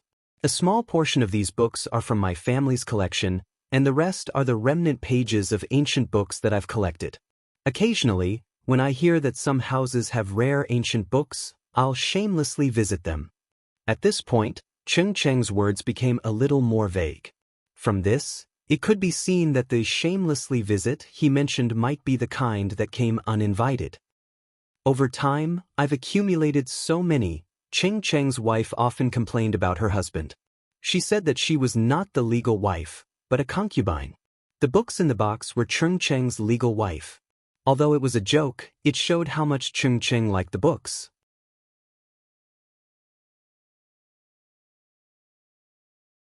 Chapter 261. Jiang Pingji wasn't a good student who loved to study, but she respected and feared the professionals who worked in the field of education. Since ancient times, human history had experienced ups and downs, but no matter how tragic the war was, they were always able to rebuild civilization from the ruins at the fastest speed possible. The reason for this was that apart from the strong resilience of humans to survive, another reason was the protection of civilization. As long as the seed of civilization was still there, it would eventually bloom on the ruins. Jiang Pingji naturally respected and yearned for Cheng Cheng's ambition. Civilization was never exclusive to one family or one clan. It was the unique wealth of the human race. Cheng Cheng didn't think too deeply or too far, but he didn't stick to one pattern. His eyes didn't only see the present, but he also thought about the inheritance of civilization. That alone made him much better than most of the aristocratic families who cherished their treasures. Jiang Pingji thought about it and asked with a smile, "Uncle Cheng, would you be willing to lend me a few books to copy?" The aristocratic families treated books as their lifeblood. Unless they had a good relationship, they wouldn't lend them easily, let alone let others copy them. Cheng Cheng was very generous, but he was also a little childish, so he replied with a smile. "Of course you can, but you have to give me something in exchange." Cheng Cheng stroked his neatly trimmed beard and said, "Bamboo slips are easy to get wet, bulky, and not easy to preserve. Every time I find some slips eaten by insects, it hurts my heart so much. I heard that paper in Hejian County is hard to buy. If it's written on bamboo paper, it's light and easy to preserve. I heard that the workshop is your mother's dowry?" Cheng Cheng's wife, who was sitting in the carriage, was so angry that she almost broke her teeth when she heard her husband's nonsense. "Lanting, don't listen to his nonsense. Those treasures of his are not worth much money." Cheng Cheng's wife revealed her husband's secret and said in an angry tone, "If you like any of them, just tell me. You don't have to listen to me." Cheng Cheng's face turned red and he secretly wanted to beg his wife for mercy. At least she would give him some face in front of the younger generation. Jiang Pingji couldn't help but laugh when she saw their interaction. "The workshop is indeed my mother's dowry. It produces a limited amount of paper every year, and most of them are ordered to other families. If Uncle Cheng likes it, this nephew will ask the housekeeper to save a few knives for you and send them to your mansion." Hearing her words, Cheng Cheng's expression couldn't help but turn solemn as he hurriedly explained. "Lanting, this is a misunderstanding. No matter how frivolous I am, I still have to maintain my dignity. How could I take advantage of a junior?" Uncle's original intention was that if you took these books back and copied them, you could also make a copy for Uncle. The cost of paper and ink would be calculated according to the market price. There are more and more books, and Uncle is getting older and older. I don't know how long he can take care of them. Not to mention that bamboo slips were heavy, they were also very difficult to preserve. They had very high requirements for the environment in which they were stored. Otherwise, they would go moldy or be eaten by insects. Among these tens of thousands of bamboo slips, almost every one of them had been rebound. The reason was that they were damp and moldy, and the writing was illegible. When copying, it was inevitable to make mistakes or missing words. In order to ensure that the content of the book was good, he had to go back and forth several times, and then let his sons help him proofread it. After confirming that there were no mistakes, he would recompile it. The project was very time-consuming. Ever since the introduction of bamboo paper, he had thought of replacing the bamboo slips with paper. However, the scale of the paper-making workshop was slow to expand. The paper produced every year was almost monopolized by a few gentry families, so he couldn't order any. That was a pain in the ass. Jiang Pingji rolled her eyes and replied with a smile, "I can't show you my handwriting. I can look at it myself, but if I show it to Uncle, won't I be displaying my slight skill in front of an expert? How about this? I will provide the ink, paper, and ink stone, and Uncle will make an extra copy for me. The ink, paper, and inkstone will be provided free of charge. Just treat it as a gift for Uncle." Cheng Cheng was speechless. He almost couldn't wrap his head around what she was saying. Before Jiang Pingji could finish her words, a sachet flew toward her head. She raised her hand and grabbed it to avoid being hit. "How dare you? Uncle Cheng is such a person. How can he make such a joke?" Lu Shi's face was cold. He was the one who threw the sachet. Cheng Cheng quickly stopped and teased Lu Shi. "Zhongqing, why are you angry? Are you angry that your son made a bad deal?" Even though Cheng Cheng didn't care much about business, he knew how expensive the bamboo paper in Hejian County was. In order to finish copying those tens of thousands of bamboo slips, The amount of bamboo paper needed was not a small amount. Of course, many of the bamboo slips were unique copies, so their value was not low. Lu, she said, "Wenfu, you misunderstood me. Bamboo paper is expensive outside, but it doesn't cost a lot to use it. This kid is stupid today. He wants to exchange some paper for Wenfu's book collection. I've never seen or heard of such a black-hearted businessman." Cheng Cheng laughed and said to Jiang Pengji, "Like father, like son. You have the style of your father." Lu Shi was speechless. He believed that Cheng Cheng was good at scolding people. He had just called Jiang Pengji a black-hearted profiteer, and Cheng Cheng had turned around and mocked him. Who is the father and daughter here? Seeing that Cheng Cheng and his daughter were on the same side, Lu Shi suddenly felt that he was in a bad situation. He was so tired. Cheng Cheng agreed readily to Jiang Pengji's half-joking words. "Okay, nephew. As long as you give me enough bamboo paper, I'll send you a copy when I'm done. It's worth it." Jiang Pengji blushed and felt a little embarrassed. Bamboo paper was extremely expensive to outsiders, but her family knew that it was worthless. Using such a small amount of paper to exchange for tens of thousands of precious books, this business could not be more profitable. Even Jiang Pengji felt that she was somewhat shameless. But Cheng Cheng accepted it so generously, without the slightest hint of displeasure, which made her feel a lot of emotions. In fact, Cheng Cheng also felt a little embarrassed. He felt that he had taken advantage of the younger generation. He was not a selfish person. He treasured the books very much, but if someone wanted to borrow them and copy them, he would gladly agree. With just one more copy, they would be able to exchange for countless precious bamboo papers. In the future, they wouldn't have to worry about the preservation of their books.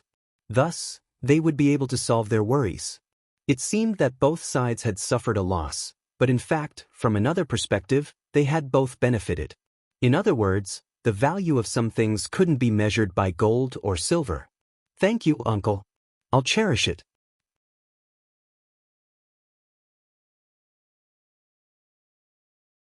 Chapter 262.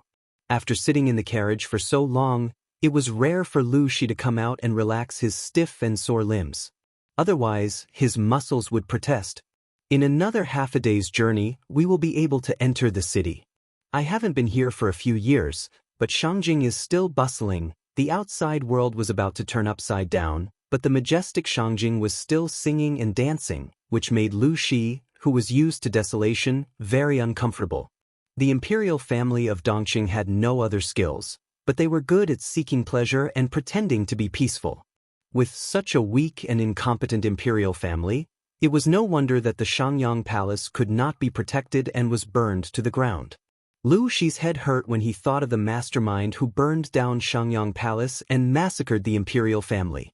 The mastermind was none other than Qiguanrang, Prince Shouchang's advisor. Yes, he heard it right.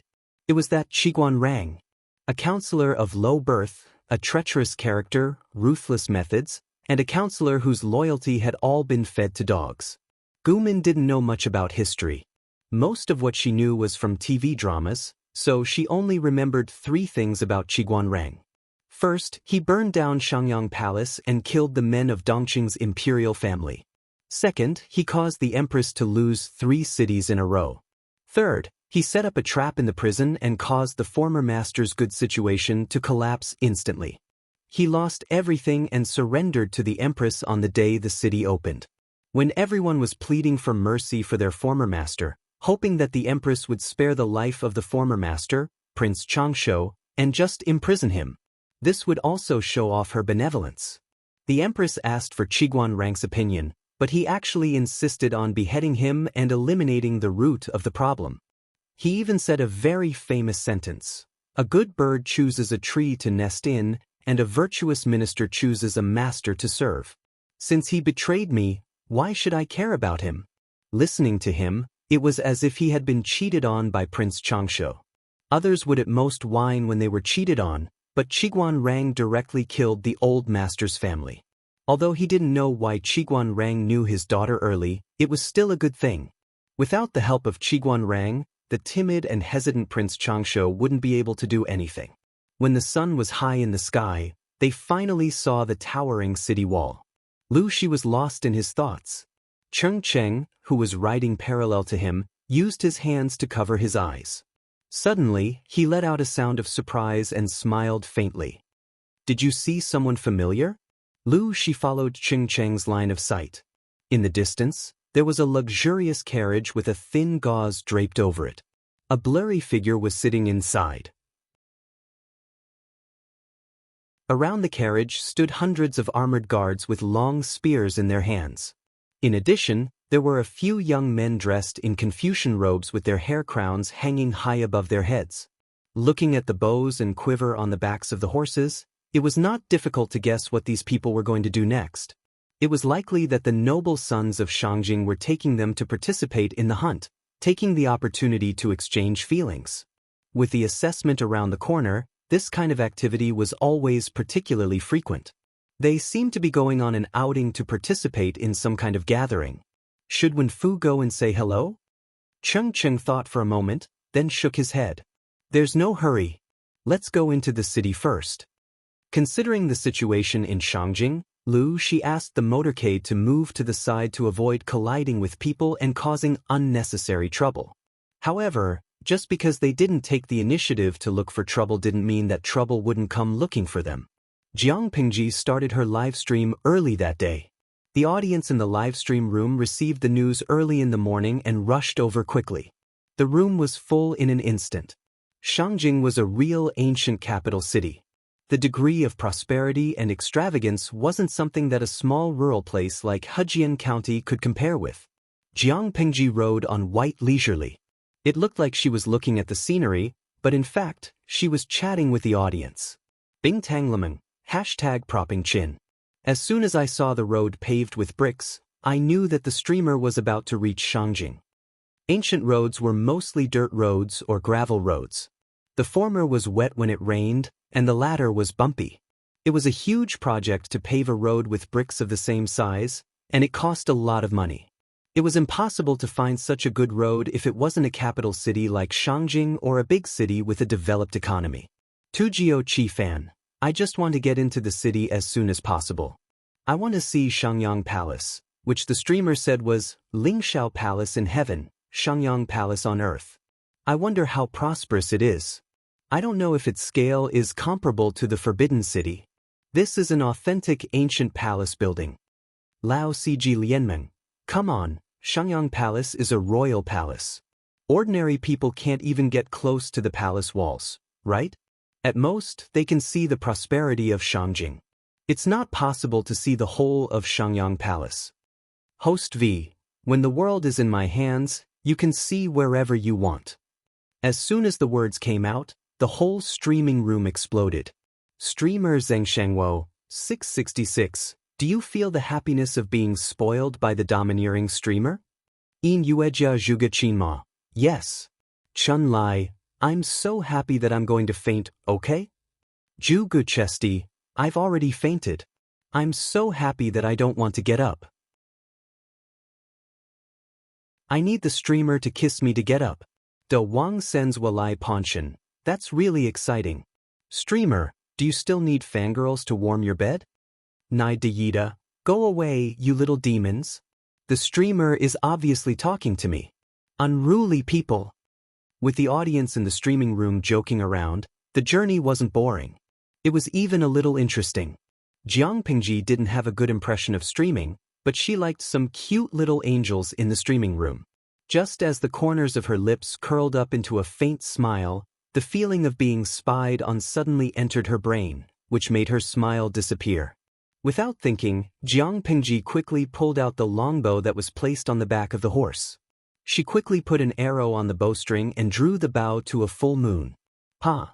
The noise made Lu Shi, who was in front of her, come to his senses. He turned his head and saw an arrow explode in the air. The remains fell to the ground. His daughter had not finished drawing the bow. Her expression was cold, and her dark eyes were filled with murderous intent. Lu Shi was about to speak. Lan, he saw his daughter draw the bow even faster. Before he finished speaking, an arrow had left the bowstring at the speed of lightning. Trash! Jiang Pengji looked coldly at the guy who was still smiling. His hair was blown away by the arrow. He looked panicked and lost. Although the other party didn't have murderous intent, it was full of malice to embarrass her. Since that was the case, she would give him a taste of his own medicine. Who asked that trash to have such a cheap hand? With a duong sound, the arrow steadily shot into the horizontal bar of the shaft of the carriage. The move alarmed the armored guards, and they all looked as if they were facing a formidable enemy. Lu Shi was surprised at first, but when he saw the arrow explode in the air after being shot by his daughter, he felt a lingering fear in his heart. He was furious. Cheng was a beat slower to react. His face suddenly turned pale. They didn't know the target of the arrow. They only knew that it was aimed at Jiang Pengji, so they subconsciously thought that the arrow was meant to kill her.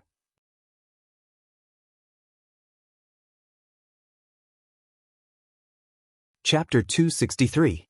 Kojiao Chifan, damn, which bastard attacked the streamer? Doesn't he know that if he pisses off the streamer, she'll tear him apart with her bare hands? Tang roasted chestnut, I just blinked. What happened? It happened too fast. Jiang Pengji reacted in time to block the attack and retaliate. The viewers in the streaming room were all dumbfounded. At that moment, they wished there was a replay button so that they could go back a few seconds and see what happened in detail. Kojiao Chifan, a bastard attacked the streamer with a bow and arrow, but the streamer is indeed a beautiful woman. She shot the arrow in the air and blew it up. She even retaliated with an arrow. She's so handsome that I can't even close my legs. After being reminded, everyone looked at the shattered remains of the arrow on the ground. Through the livestream's perspective, they saw the coward who had his hair blown off. His face was full of panic. He fell to the ground and almost peed in his pants. They all gave Jiang Pengji a thumbs up. Well done. A huge wave of rewards flooded in. Jiang Pengji had foreseen this and temporarily turned off the backstage notification sound. The group of people seemed to have a powerful background. The owner of the carriage had an even more powerful background.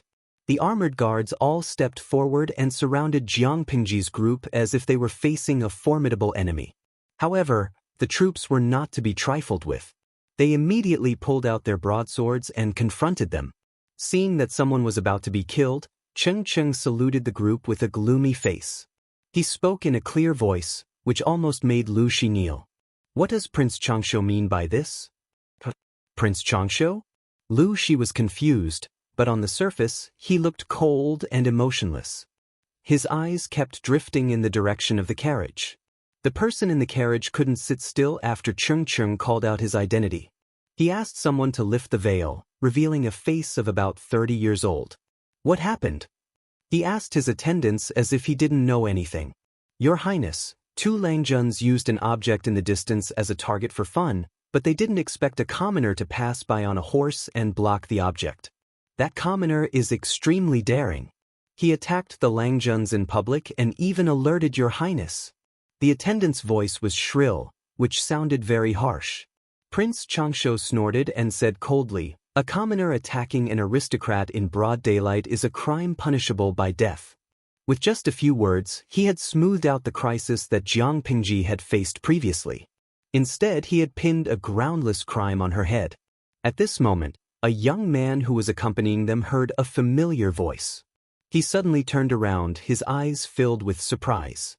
He cupped his hands towards Prince Changshu and said, Your Highness, the person who spoke just now is my nephew. Please allow me to go and understand the situation before making a decision. Prince Changshu was initially a little displeased. After all, when that arrow hit the shaft of his carriage, he was so frightened that his heart almost stopped. However, when he saw who the young man who spoke was, he silently suppressed his dissatisfaction, and a faint smile appeared on his frightened face. Yumo's nephew must be an outstanding talent. Why don't we call him closer? Without waiting for Prince Changshu to finish, Cheng Jing excused himself and rode forward, ordering the armored guards to put down their spears. Everyone stop. Seeing that Cheng wasn't injured, Cheng Jing felt slightly relieved. Wen Fu, long time no see. Lu Shi was dumbfounded. The young man in front of him was at most in his 20s. Why did he call Cheng Cheng by his courtesy name? After all, Cheng Cheng was a few years older than him. It's been a few months since we last met in Langia.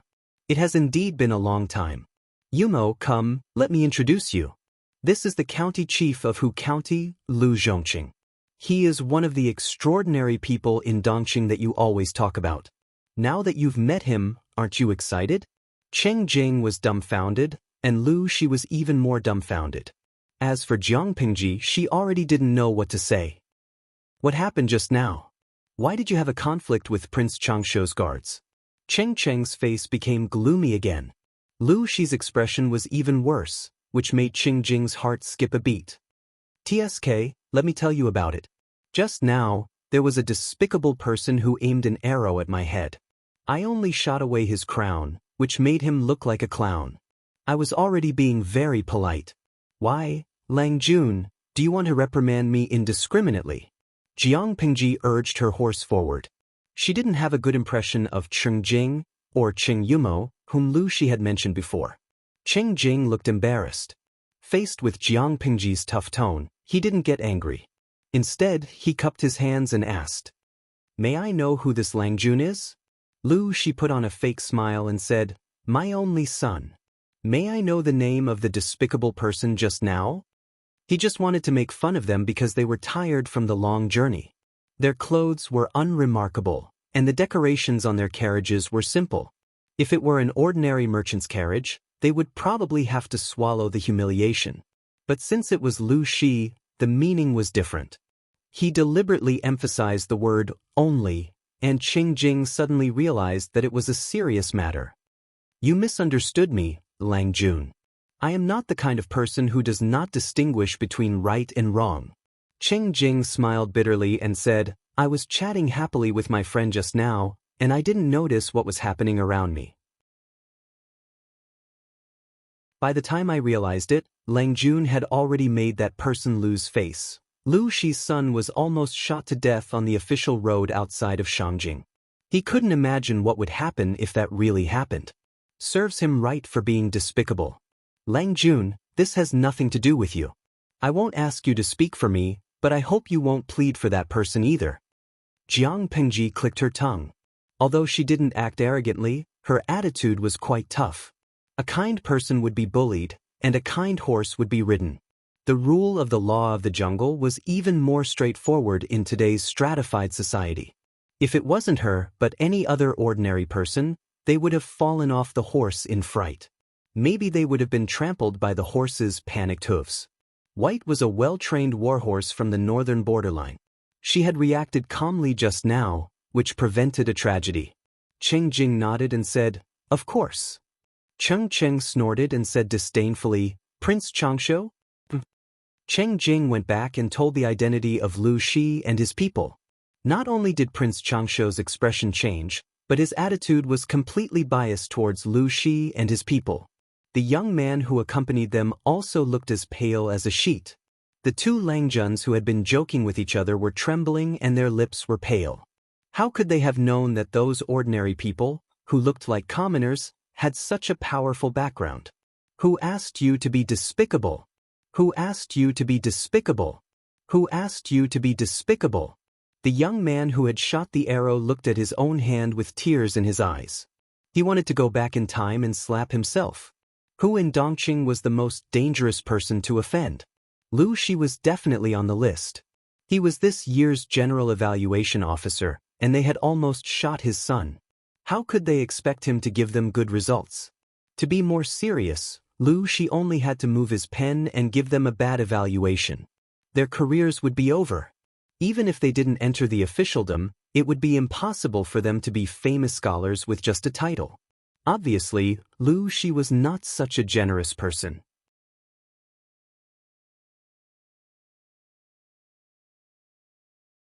Chapter 264. Lanting, you weren't scared, right? On the way into the city, Lu Shi and Cheng Cheng looked gloomy. The atmosphere around them was very oppressive, as if they were brewing anger. Cheng Cheng's wife, who was sitting in the carriage, knew about it. She quickly asked Jiang Pingji to stop riding and sit in the carriage for a while. She looked at Jiang Pengji carefully and was relieved when she was sure she was fine. These foppish boys are getting more and more presumptuous. They don't know the teachings of the saints. They are getting more and more unscrupulous just because they are protected by their ancestors. Fortunately, Lanting has excellent archery skills and Lu County Chief is watching over us. Otherwise, there would be another bloody case under the emperor's feet. Cheng Cheng's wife was very angry. She squeezed Jiang Pengji's hands and said, "Look at you. Your hands are cold." Jiang Pengji smiled, weakly, as if she was pretending to be strong. Cheng Cheng's wife felt even more sorry for her. Jiang Pengji chose to ignore the comments from the audience in the streaming room that her acting skills were enough to win an Oscar. After a while, Jiang Pengji pulled her hands out of Cheng Cheng's hands. She looked obedient and said in a low voice, "Auntie, I wasn't scared. I was born this way." "Born this way? It's normal for you to be full of vigor and yang energy to be in your growing period. Yet your hands are so cold. It's obvious that you're overflowing with cold energy. Lu Zhongqing is indeed a man. He doesn't know how to raise a child. How can he be so careless?" Cheng Cheng's wife raised her eyebrows. She was a little dissatisfied with Lu Shi. A man was indeed a man. He gave birth to a child but didn't take care of him. Poor Lu Shi lost his mother at such a young age.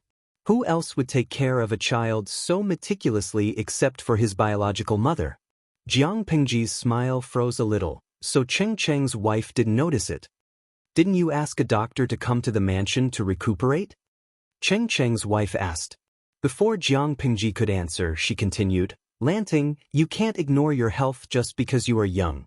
If a man lacks yang energy and has too much yin energy, it will hinder the reproduction of his children. You are the only legitimate son of Lu County Chief. The heavy responsibility of raising a house is on your shoulders."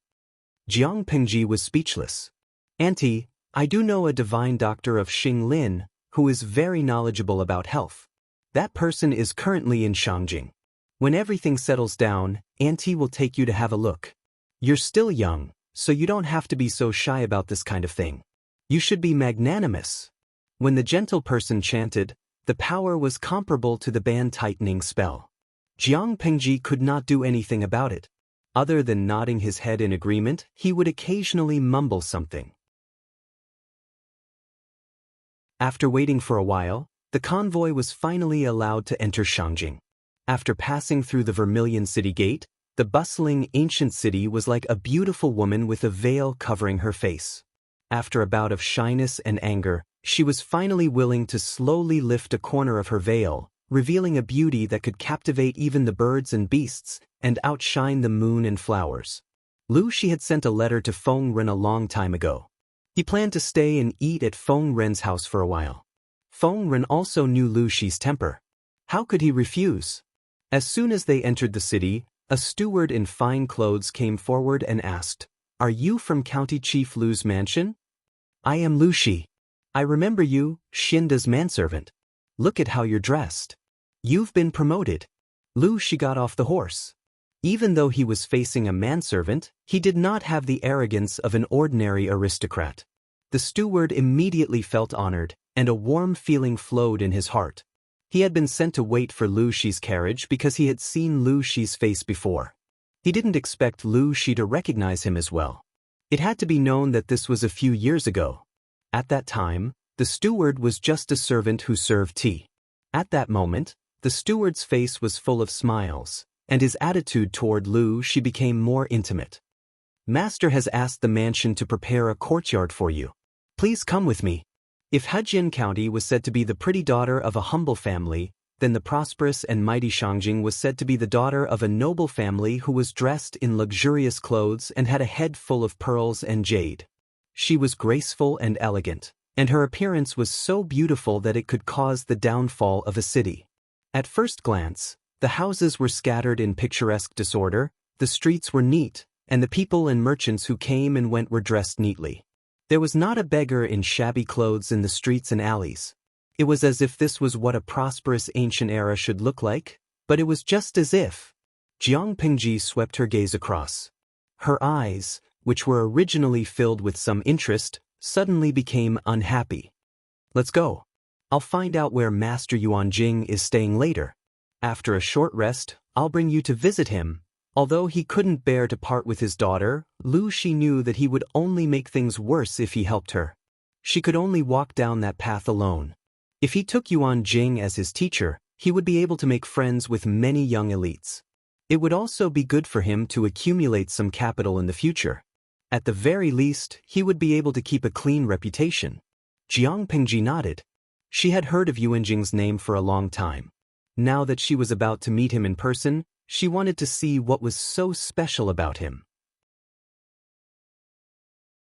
On the other side, Prince Changshuo's mood could be imagined after Lu Shi rudely brushed him off. He didn't look happy throughout the whole process. The foppish playboy was even more careful.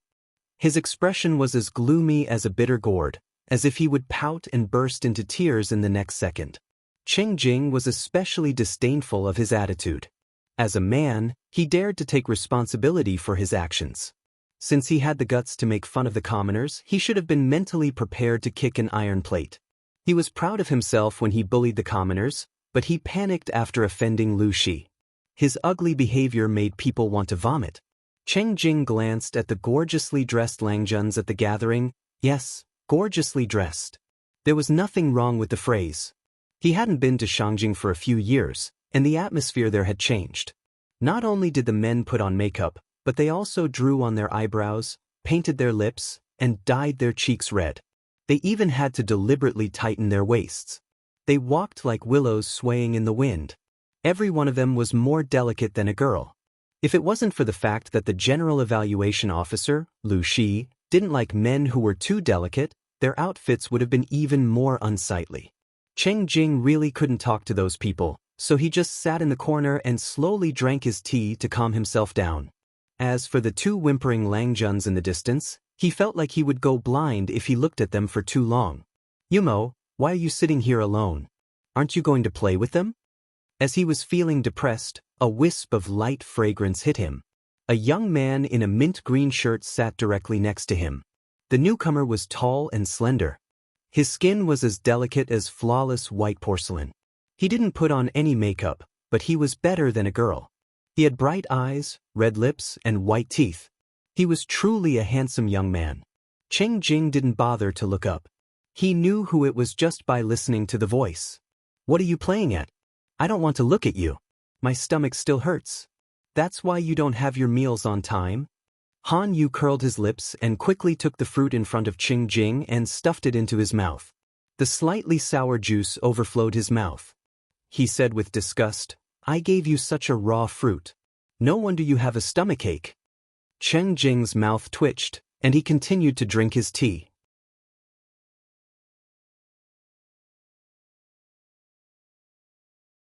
Chapter 265. The host of the gathering was Prince Changshuo. The purpose of the gathering was for students to exchange knowledge, but in fact, it was to attract talented students. The Chengs and Prince Changshuo's relationship was somewhat indirect. Cheng Jing had to come because of his pride, but Han Yu didn't have that many concerns. My teacher lost a game of chess with Zixiao and was urged to go to Jishan's hot spring today. I slept in for a while, but they didn't wake me up. Han Yu was depressed. His friends were going to exploit his teacher's money, but he was left behind because he woke up late. Zixiao's chess skills have improved a lot. I can't believe he won a game against my teacher. Although Master Yuanjing wasn't as good as the rumors said, his relative was proficient in calligraphy and painting. Any one of them could be regarded as a master. It wasn't difficult to be proficient in one of them, but it was difficult to be proficient in all of them. After all, a person's energy was limited. There was no other reason other than talent. Cheng Jing couldn't help but laugh. He understood Han Yu's depression. Jishan's hot spring was famous in Dongqing. Many gatherings were held there, and many students liked to go there. More importantly, it wasn't easy to make their teacher lose a game and pay for a student to go to the hot spring willingly. Han Yu muttered, Zixiao's chess skills are getting better. I felt like I was being led by the nose when I played a game with him yesterday. I was left alone by them. It was boring, so I came to find you. I saw that you had nothing to do at the gathering. It was boring. Cheng Jing shook his head and said, It would be better for you to go to the brothel to have fun than here. Prince Changsho seemed to be kind, but he was secretly ambitious. He had his eyes on many talents from aristocratic families. Han Yu really shouldn't have come here. Unexpectedly, Han Yu said with a bitter face. Go to the brothel? Let those girls look at me and have fun? He wasn't bragging, but all the girls in Shangjing were not as good-looking as him. Cheng Jing was speechless. He had seen narcissistic people, but he couldn't stand Han Yu being so narcissistic every day. Right, this is for you. Han Yu took out a piece of bamboo from his sleeve. What's this? Cheng Jing took it and saw that it was his teacher's handwriting, which said, the examination question is out. My teacher left it for you. He said that you would know when you read it. How would I know if you don't know? Han Yu answered honestly. Cheng Jing's fingers traced the words on it. Suddenly, a thought flashed through his mind, and he suddenly understood. He was speechless. This thing of yours came a little late, Cheng Jing said regretfully. Han Yu was confused and asked, do you know what the teacher is talking about? If I'm not wrong, he's probably referring to the General Evaluation Officer, Lu Zhongqing. The final exam question was set by the General Evaluation Officer. Lu Shi had not yet arrived in Shangjing, so no one knew what question he would set. The question had already been set, which actually implied that Lu Shi had already arrived. So, Lu Zhongqing has already arrived in Shangjing? It happened about 2 hours ago. Cheng Jing signaled Han Yu with his eyes, look at the 2 crying Langjuns over there. They were ignorant and offended County Chief Lu. Now they look sad. They are not hopeless. They know what will happen to them. Han Yu said, I've met County Chief Lu. He's not as violent as the rumors say. He's a gentleman like the bright moon. He has a gentle temperament and treats people generously, not inferior to you, Yumo. What did they do? How could they offend County Chief Lu who had just arrived in Shangjing? The exam was just around the corner, and they had the courage to offend the General Evaluation Officer. It was true that the General Evaluation Officer had to be fair and impartial. He couldn't be partial to anyone, but it was easy to kill someone. It was no wonder that the 2 looked like they had lost their parents. Without a strong enough background, they shouldn't have confronted Lu Shi at this time. They amused themselves with the passers-by. They didn't expect that the Langjun of County Chief Lu's family would pass by on a horse in plain clothes. They thought that he was a pushover and almost killed him. County Chief Lu only had 1 son, how could he not be angry? Han Yu was stunned and it took him a long time to react. Wait, who did you say that they almost killed? Did he hear it wrong? Cheng Jing was quite confused. Han Yu's reaction was a little too extreme. He repeated, the Langjun of County Chief Lu. Han Yu was speechless. Wenbin, what's wrong? Cheng Jing couldn't help but ask. The Langjun of County Chief Lu's family. He is a devil. He is more difficult to deal with than County Chief Lu. Han Yu took a deep breath and said, if they offended County Chief Lu, they would at most give them a warning for the sake of their reputation.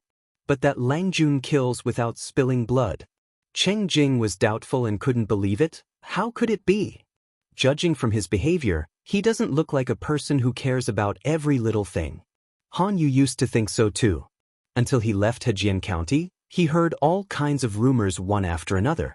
Not to mention anything else, just the fact that he dared to go against all the laws of the world, implemented the purchase restriction under the pressure of many aristocratic families, and even provoked many aristocratic families in Hejian County.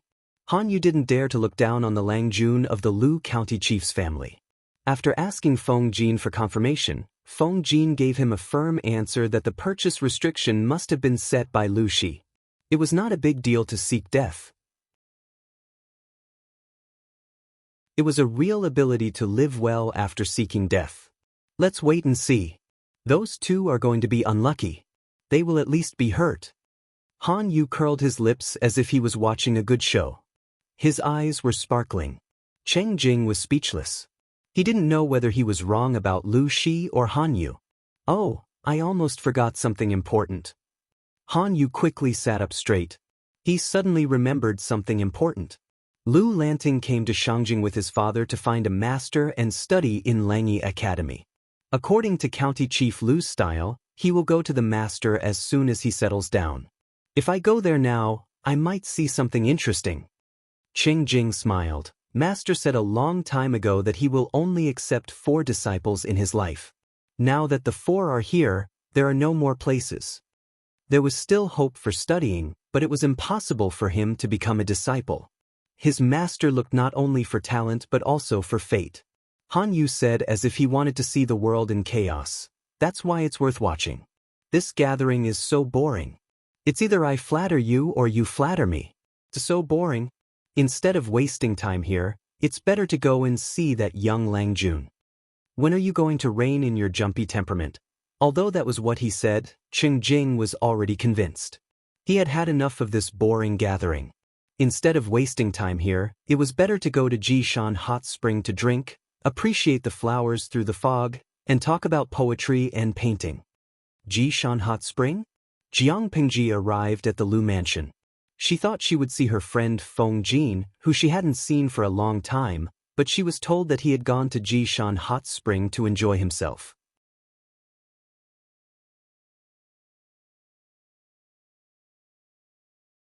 Chapter 266. I really can't tell that you're actually this kind of Yuan Jing. When Lu Shi found out where Master Yuan Jing was staying, he found out from the boy servant that Master Yuan Jing had brought a group of students to Jishan to soak in the spring. It was estimated that they would be soaking for a few days. Lu Shi, who had come empty-handed, had a slightly cracked expression on his face. Was he supposed to wait for a few days? In that room, Lu Shi was extremely depressed. Why was he depressed? He could not possibly bring his daughter to the hot spring to look for Master Yuan Jing, could he? Although hot springs were also divided into male and female hot springs, they were separated. Not only that, but in recent years, the culture had gradually become more conservative, and the status of women had been declining at a speed visible to the naked eye. The belittling of women in the outside world had also caused their freedom to be restricted, which led to the cold weather. Most of the people who went to the spring were men, and there were almost no women. Even if there were women, most of them would be noble women of noble families. There would be people following them in and out to avoid accidents. Wasn't it ridiculous to ask Lu Shi to bring his daughter to a men's spa just to find Yuan Jing? However, if he did not look for Yuan Jing, he could only wait until he was done playing with his students and left Jishan. If Master Yuan Jing was so powerful, why didn't he predict his plan? Why did he choose to soak in the spring at this critical moment? Annoying, Omega. Lu Shi silently hated Yuan Jing for a while. He sighed and continued to think of a solution. Before he could come up with a solution, Feng Ren took the initiative to invite Lu Shi to Jishan's hot spring to relax. He had even thought of a reason. The assessment is around the corner. The young talents of Dongqing will gather in Shangjing. These days, all kinds of scholarly gatherings and poetry gatherings are happening one after another. Zhongqing is always busy with work, so he should take a break from time to time.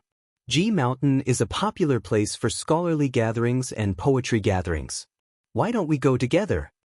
Although he said that he was fooling around, he could actually take the opportunity to visit Dong Qingjun incognito and see what kind of person he was in the examination hall. Lu Shi pursed his lips and didn't say anything. When did the secretariat become so free? Judging from Feng Ren's familiarity with the hot spring, he was probably a regular customer of Jishan's hot spring, the kind that would go there every few days. On the other hand, Lu Shi was only the county chief of Hu County, but he had been busy for a few years. He worked day and night, and he didn't even have a holiday. He took the salary of a county governor and did the workload of an emperor. Feng Ren was one of the top head of the secretariat, a real high-ranking official. How could he be so free? After hesitating for a while, Lu Shi decided to ask for his daughter's opinion. If she said yes, then he would go. If not, then he would wait a few more days. Needless to say, Jiang Pingji's answer was to go. Why not? Jiang Pingji asked Lu Shi. Lu Shi opened his mouth but couldn't utter a word. That's right, why not? But daughter, you are a daughter. Lu Shi's mind was in a mess. He felt that he and his daughter were thinking about different things. Due to geographical reasons, there were many natural hot springs in the northern part of Dongqing. Among them, Mount Ji, which was near Shangjing, had the highest concentration. During the Great Xia dynasty, The royal family had built a hot spring palace in Ji Mountain, and several generations of emperors had expanded it. Those emperors held the hot spring in high esteem. Many books and unofficial histories even believed that the hot spring had the miraculous effect of increasing one's lifespan, prolonging one's life, and curing all kinds of diseases. It was also respectfully called the Immortal Spring by many common people. Whether it was the royal family or the common people, they loved the hot spring very much. Especially in late autumn, they couldn't wait to move. After the fall of the Great Xia dynasty, the world was divided. Dongqing established the dynasty with Shenyang County as its capital, which was now called Shangjing. Mount Ji, which had many hot springs, was near Shangjing. It only took 1 to 4 hours to get there by horse carriage. The distance was short and it was very convenient. The royal family of Dongqing took advantage of the previous dynasty.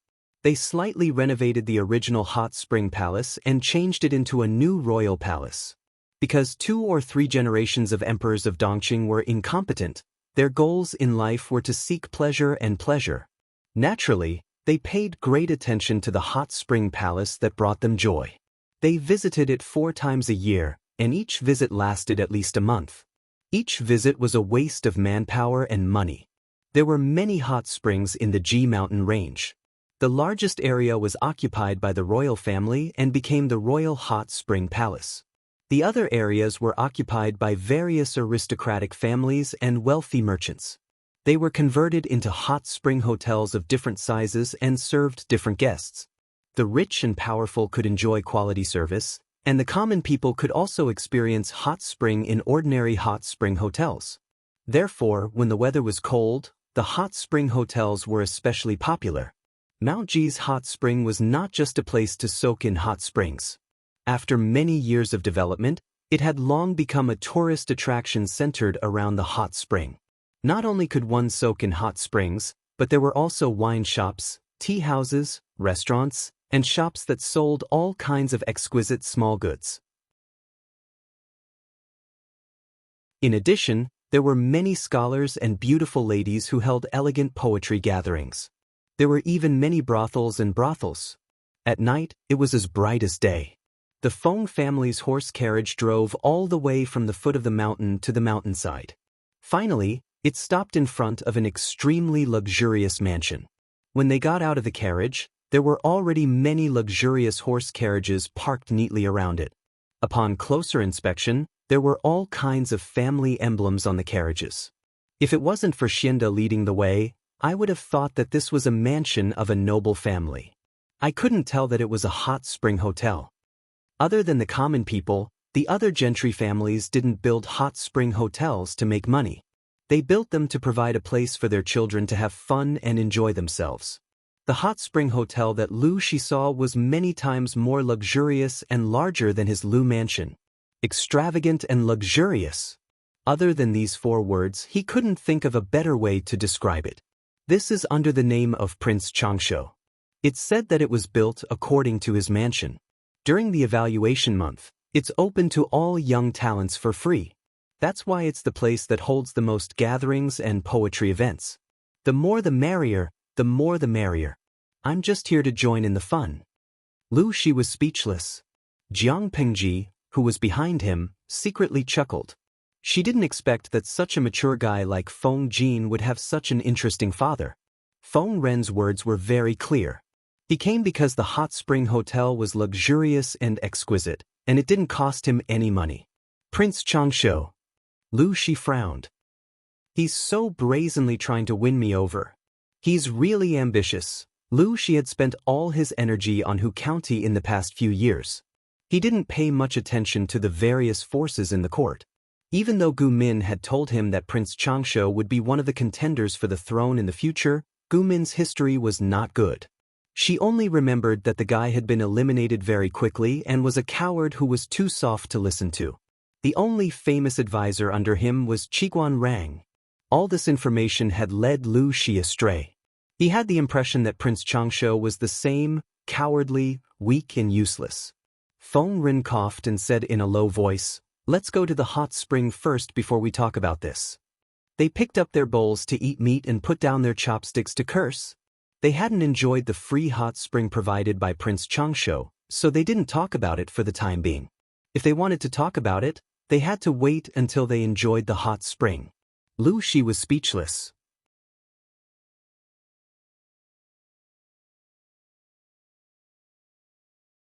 Chapter 267. There were basically no rules for ordinary people to soak in the hot spring, but it was different for the gentry. In order to reflect their status, there were rules everywhere. Jiang Pingji was led to a courtyard by the servant girl of the hot spring hotel. First, she had to burn incense and bathe from head to toe. Her hair had to be carefully washed. More than 50 kinds of spices were ground into powder and placed in exquisite powder boxes of the same size for the guest to use. She rejected the servant girl of the hot spring hotel and entered the bath that was about 3 to 4 square meters to take a bath. She quickly wet her hair and washed it. The clothes that she wore after the bath were folded neatly and placed aside. The material was smooth and airtight, and there was a faint orchid fragrance on it. From the cloth to the clothes, it would only be worn by one guest once. After changing it, it had to be burned. It could not be recycled a second time. Not to mention other things, just this alone was shockingly expensive. Similarly, it was shockingly extravagant. Jiang Pingji got out of the bath and slightly wiped the water droplets on her body. Then she wrapped the bulge in front of her chest tightly with the belt around her chest. Finally, she picked up the snow-white clothes and put them on. She used the same snow-white belt to tie a knot around her waist. Fortunately, the culture of this era was more conservative. Even if it was a hot spring, few people would be shirtless. Otherwise, Jiang Pingji would be able to see a shining white body. She was not shy, but she could not stand the extremely deformed bodies. It was an eyesore. Although it was just a hot spring hotel, since it was built according to the model of Prince Changsho's mansion, it was naturally extravagant. Pavilions, corridors, pavilions, buildings, platforms, halls, and halls were all available. There were open waterside pavilions on the hot spring or on higher ground. After bathing, one could have a drink or two there and look into the distance. The hot spring was of different sizes. Each hot spring was separated by exquisite rockery, waterside pavilions, and pine and cypress trees. Although it was open, it also protected privacy. When bathing in the hot spring, one could look up at the sky. It made one's mind open, and it was a different feeling. Dense steam rose from the water surface. The sound of musical instruments entered one's ears. There was endless singing and laughter, as if there were people chatting and laughing. Indistinctly, there were the silhouettes of people drinking with each other. It was ethereal like a fairyland on earth. Lu Shi and Feng Ren had already cleaned up. One of them was taking a nap in the spring, while the other was drinking tea by the shore. They seemed to be discussing something. When Jiang Pengji came over, Lu Shi hurriedly said to her, "I still have something to discuss with the head of the secretariat."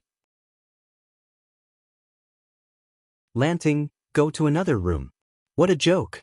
That was a daughter, not a son.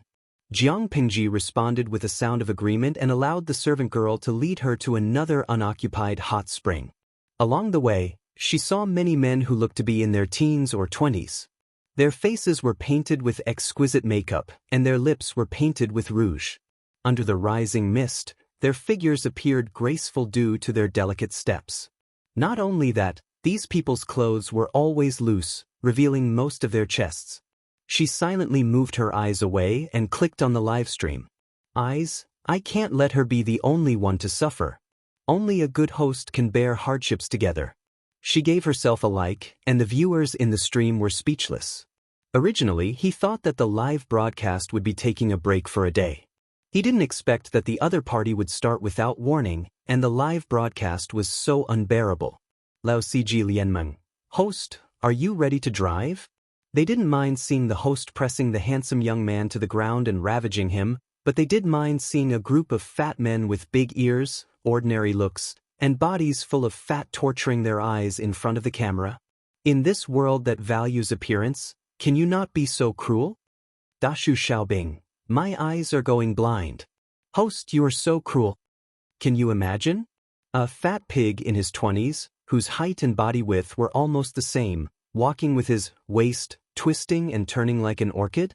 It's fine if his chest is exposed, but where are his abdominal muscles and mermaid lines? They only see black chest hair, a bulging belly, and greasy fat. Oh, and a big cleavage. Jug chestnut, I looked at that uncle's chest and then looked down at mine. I suddenly feel that I don't deserve to be a woman. My roommates always laugh at me for being flat-chested. I used to deny it, but now I can only cry and admit, I am flat-chested. Tangchow chestnut, #perverted. Speaking of which, I haven't seen the host's chest yet. Jiang Pingji raised her eyebrows and walked past the man with the big cleavage without changing her expression. How should she put it? When she saved Chung Cheng, the system gave her a reward: plump and milky breasts. Raise your wrists high and turn your body, and let your breasts cover your clothes. Under Jiang Pingji's persuasion, the system didn't directly send the reward to her. Instead, it sent it to the backstage in the form of a card. Of course, she didn't use it. Lu Shi's body was only 12 years old, and there were still 3 to 4 months before he turned 13. Why would he need breasts when he was so young? Give me some sake. She pushed open the door that only served as a cover and entered. There was a small hot spring that was 5 or 6 square meters in size. In the center of the hot spring stood a graceful stone statue of a fairy flying in the sky. The statue's palms and fluttering clothes were cleverly changed into plates for serving tea and wine. The servant bowed and left after receiving the order.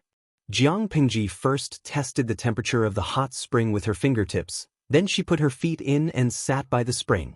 There were also 2 delicately shaped stone lions by the spring. They carried trays on their heads, and visitors could place food on them while enjoying the hot spring leisurely, enjoying the delicacies, and admiring the beautiful scenery around them. To be honest, Jiang Pingji came from the distant future. As the head of the army, she had never experienced such luxurious service. The people in the ancient times really knew how to enjoy themselves. They used limited resources to make themselves live well. The service in the hot spring restaurant was very good. Not long after, 2 pretty maids came in one after the other with sake and cups. They put down the items in their hands after getting Jiang Pingji's permission. Throughout the whole process, they did not make a single sound. At that time, the door was still open, and Jiang Pingji could see what was happening in the waterside pavilions outside.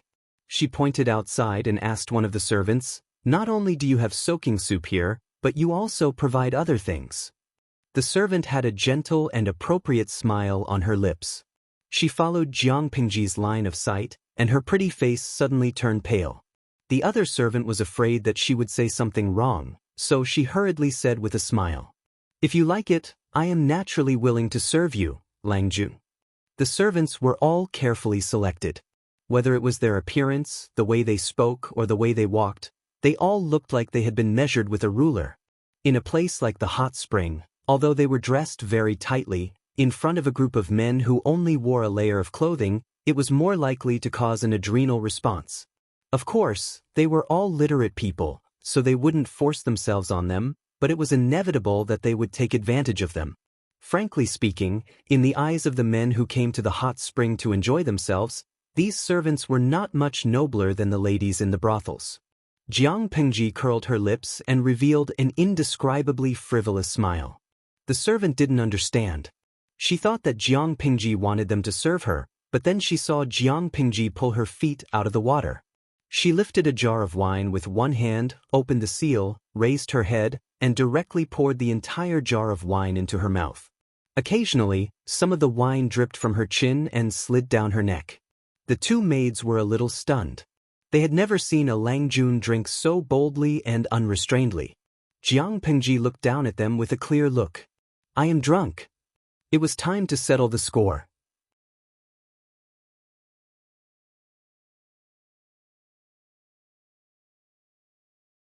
Chapter 268.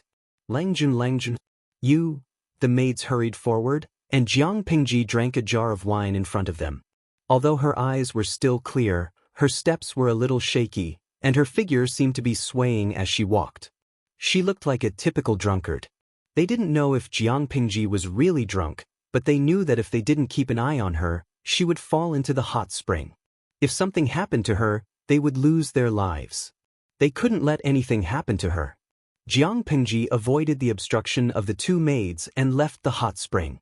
She stared straight at a waterside pavilion in front of her. As the saying goes, one can wear out iron shoes in fruitless search, but by chance one finds it without any effort. She didn't take the initiative to find the two men, but they couldn't wait to die. The two men, who were targeted by Jiang Pengji, didn't realize that they were in danger. Instead, they laughed and chatted with their companions. One of their hands restlessly touched the maid's body. Looking at the maid's embarrassed expression, but she didn't dare to resist, the fright they had during the day was greatly alleviated. If you like it, you can summon this maidservant tonight to relieve your longing. This looks decent. It's indeed the hot spring hotel under Prince Changshuo's name. The maidservants here are all beautiful. The young man who was called brother was moved, but he couldn't show too much enthusiasm. It would make him look like a pervert. How can I do that? A gentleman doesn't take what others love. How dare I take away what you like? A snow-white robe was loose on his body. The belt was loose, revealing most of his chest. Because he had been pampered for years, his skin was fair and rosy. It was more delicate than a girl's. However, wine and women had taken away his body. His eyebrows were drooping and he looked listless. Hey, you and I are still fussing about this? Women are like clothes and brothers are like hands and feet. This is just an insignificant woman. If you like her, you can enjoy her. The young man waved his hand carelessly. Birds of a feather flocked together. The two fops' auras matched each other. Otherwise, they wouldn't have been able to hang out together. Since you said so, then, before he could respond, the smell of alcohol assaulted his nostrils. Although it was not pungent, it diluted the lingering body fragrance of the maid. The young man raised his head in annoyance, only to see a drunken teenager holding a wine jar blocking his way. Remember who I am? Jiang Pengji narrowed her eyes and looked down at the two young men sitting in the waterside pavilion with a faint smile. The tourists who were enjoying the cool found that the atmosphere was not right. They could not help but pay attention to this place. They either watched the show with cold eyes or were secretly curious. With the evaluation around the corner, no one wanted to be dragged into this mess. Strange, how would I know who you are? A young man smiled contemptuously. Of course, he did not recognize Jiang Pengji. He thought she was just an ordinary tourist. You don't know. Jiang Pengji squinted her eyes as if she was tipsy. Suddenly, she moved closer to one of them. You drunkard, stay away from me. This is not an ordinary hot spring hotel. Not just any lowly person can come here. The young man leaned back and politely declined the smell of alcohol on Jiang Pengji's body. His face was full of disgust. Jiang Pengji suddenly opened her mouth, revealing a mouthful of snow-white teeth. Her smile was evil and wanton. Just as the two young men were about to lose their patience and wanted to push Jiang Pengji away, a snow-white foot suddenly appeared. There was a loud splash, and the hot spring next to the waterside pavilion splashed a huge amount of water. Everyone watched helplessly as one of the young men was kicked off the waterside pavilion by the drunk teenager. His whole body flipped over and fell into the hot spring. More importantly, the kick was aimed at his face. Because of the sudden movement, the loose clothes on the young man's body immediately became unable to fall off. His belt loosened and his lapel opened, revealing his white body. The young man was still flopping in the water. He was caught off guard and choked. His entire person seemed to be in an extremely sorry state. What are you looking at? You go down too. Without waiting for the others to react, Jiang Pengji turned around and kicked the other young man into the hot spring. There was another splash, and a huge splash happened to fall on the previous young man. The two of them rolled in the hot spring. Don't I look like a skinned frog? Jiang Pengji laughed wantonly. She crossed the waterside pavilion's fence and stood on the rock garden next to the waterside pavilion. What are you looking at? Bring me wine. Jiang Pengji turned her head and scolded the stunned servant girl. Bring me wine. The servant girl seemed to have woken up from a dream. Her mind was not clear yet, but her feet had already obediently retreated. She had completely forgotten that the most correct thing to do at this time should be to go forward to persuade and eliminate the conflict between the two parties as much as possible. She should not help the tyrant by giving Jiang Pengji wine. Who allowed you to stick your head out? Jiang Pengji smiled and stepped on one of their heads. She kicked him back into the hot spring with an undisguised evil and carefree expression on her face. Who are you? How dare you touch me? Oh. Before he could finish his sentence, Jiang Pengji stepped him back into the hot spring.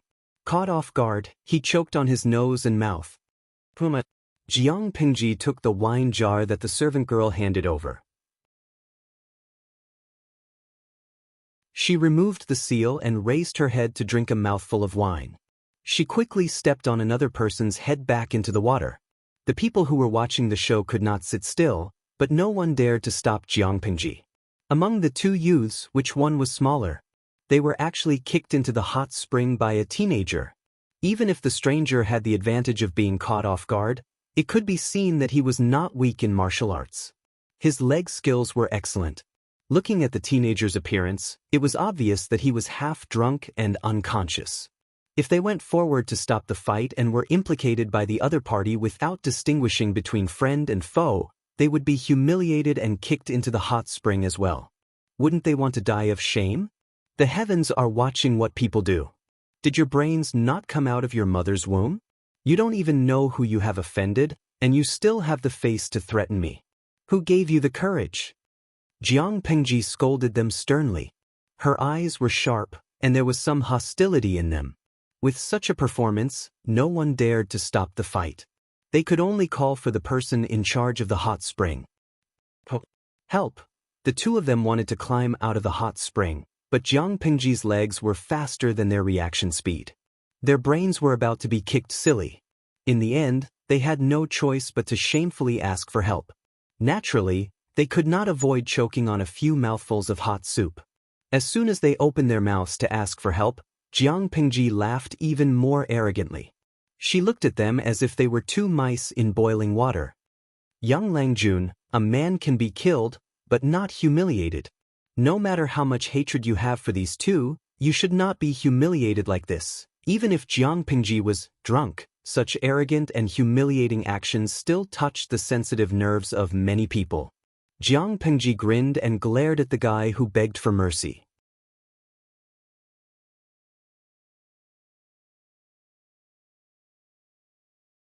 Chapter 269. Jiang Pengji's blunt retort made the man's face turn red and then green. She clicked her tongue, turned her head, and sneered at the two embarrassed young men who had choked on the hot soup. Today, you two almost killed me and the people of Shangjing City. Why didn't you think about what would happen to you now? The two drowned rats were full of hatred, but when they heard Jiang Pengji's words, they suddenly shivered and sobered up. They were terrified, and they didn't even dare to struggle. Many onlookers witnessed what happened. They were disgusted by Jiang Pengji's arrogant behavior, but after hearing her words and looking at the two men's guilty expressions, many smart people changed their expressions. They pretended nothing had happened and went on with what they were supposed to do. Obviously, the drunk teenager had suffered a loss at the hands of the two men and almost lost his life. Now, he was there to get back at them. It was better for outsiders not to get involved in this kind of dispute. Tisk, bullying the weak and fearing the strong. Jiang Pengji raised her head and drank a mouthful of wine. According to the way she drank, the jar of wine was going to be empty again. Weren't you two very arrogant in the day? Why are you so cowardly now? Where's your backbone, your pride, your courage to use my life to take pleasure? Have they all been fed to the dogs? Ha, idiots! Jiang Pengji was not drunk. She was very sober. She was there to cause trouble, so she naturally wanted to vent her anger. It was Shangjing. She couldn't kill the two men, but she could stomp them into the ground in front of everyone. A villain intoxicated by success. At that moment, the surroundings were quiet. A crisp sound came from one side, and the atmosphere became more and more tense. Jiang Pengji maintained her sneer and looked at the person who said that. She asked in a dangerous tone, "Are you saying that I am a villain intoxicated by success?" The one who spoke was a young man in his early 20s. His skin was dyed a bit red because of the hot spring. His face was like jade and his eyes were like dots of lacquer. His dark cloud-like hair was wet and hung on both sides. Through the dense mist, his figure seemed a bit frail. "Aren't you a villain intoxicated by success?" The man was not afraid of Jiang Pingji's sneer. Instead, he snorted and said, "According to what you said just now, these two almost killed you by mistake. Since that's the case, you should be a gentleman and take revenge if you have a grudge against them. On the other hand, what you've done is to humiliate the two of them in public while you're drunk. What you've done is really inappropriate. To put it bluntly, wasn't this the behavior of a playboy?" The bullet screen in the streaming room stopped. Many viewers were afraid that Jiang Pingji would kill someone in the next second and stain the hot spring with blood. In fact, Jiang Pingji did not. Instead, she laughed cheerfully. She did not even tease the two fops. "If I'm a vile person, won't this Langjun be overflowing with the heart of a saint?" Jiang Pingji threw the wine jar in her hand into the hot spring. The water splashed and splashed on the faces of the two playboys. "I'm standing here today and humiliating them because I'm still alive. If I was unfortunately shot by that arrow and died on the spot, would you feel sorry for me?" Jiang Pingji snorted coldly. "I know you can't do it. After all, you're not related to me. The dead will always be dead. They're not as important as the living.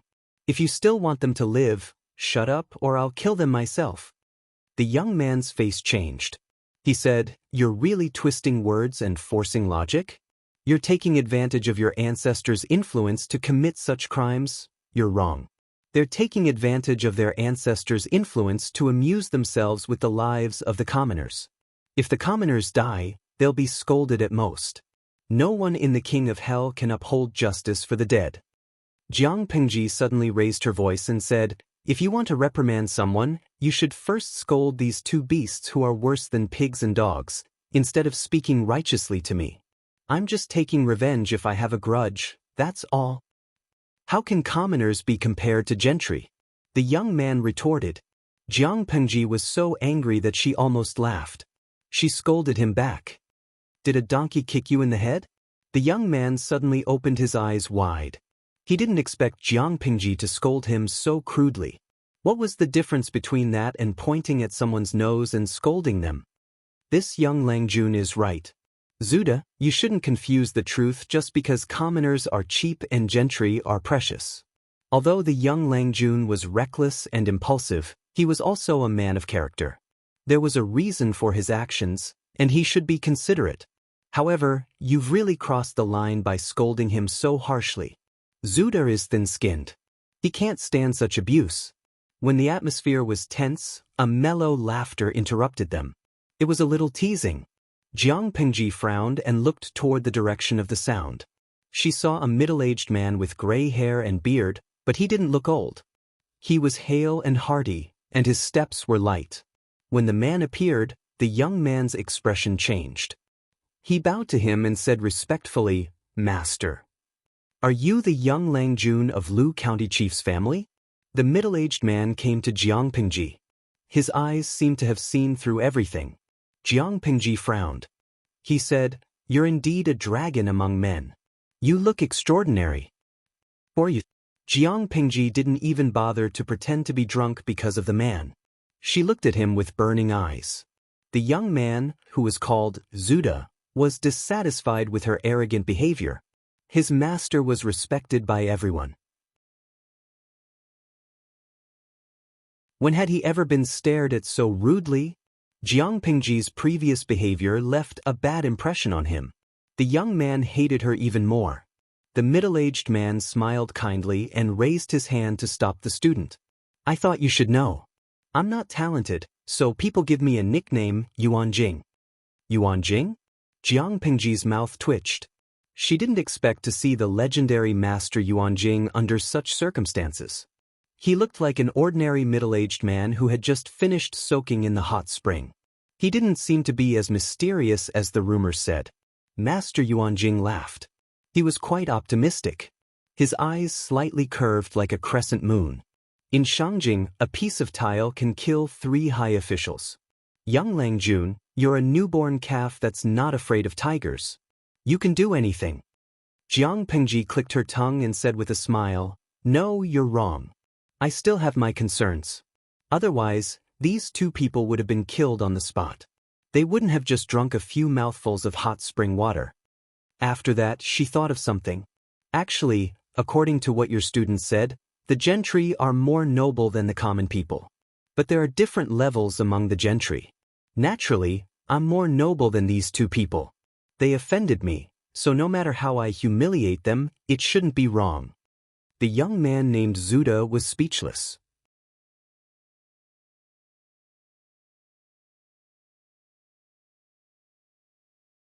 Chapter 270. That's a bunch of nonsense.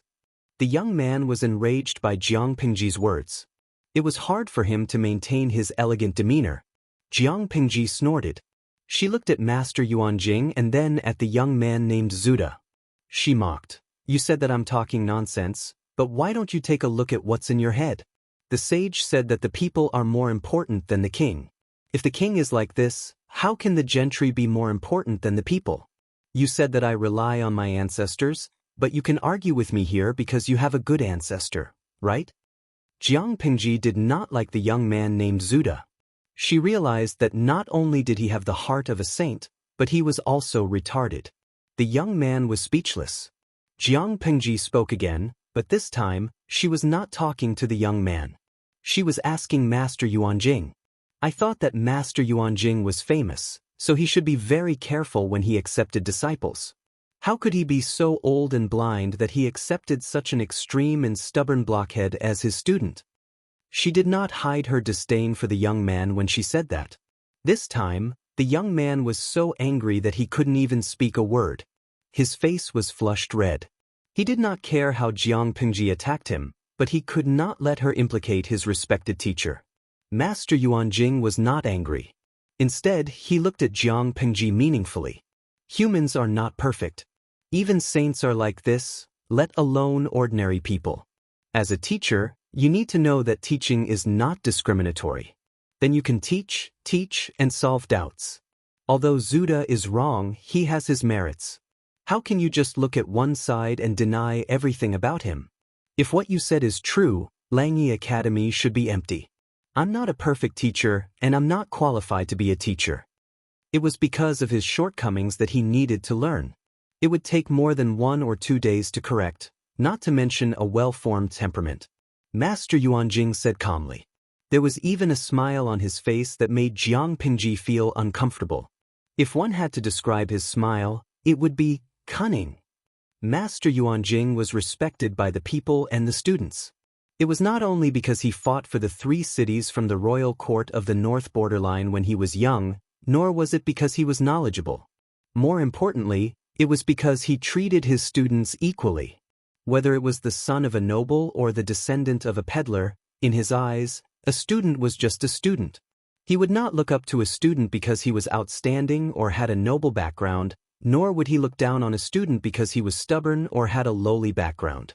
As long as their nature wasn't bad, their roots weren't rotten, and there was still room for improvement, then they were worthy of his careful guidance. Jiang Pengji said, "You're quite protective."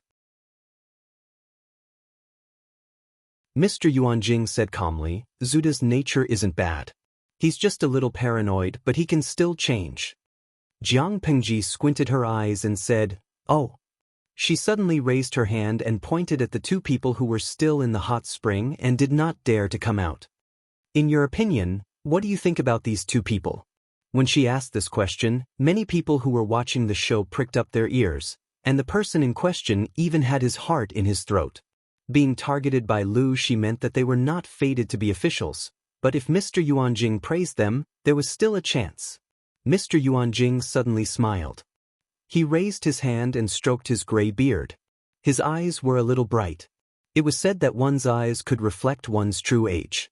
Mr. Yuanjing took good care of himself, but he still looked like he was in his 30s or 40s.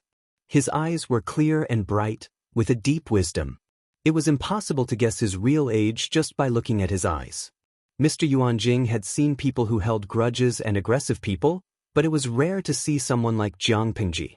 He said, Looking at his behavior, he has a dignified appearance and is made of gold and jade. Looking at his inside, he has a belly full of rubbish and is rotten inside. Are you satisfied with this answer, Langjun? Lu Shi alone would not let the two young men have an easy time, but she dragged him into this mess. She was trying to push them to the edge of death. Really, she was evil, he thought. How could Mr. Yuanjing not see that he was being used by Jiang Pengji? But he did not like to be calculative with the younger generation, so he did not expose her. Mr. Yuanjing's evaluation was like a bolt from the blue to the two young men's ears.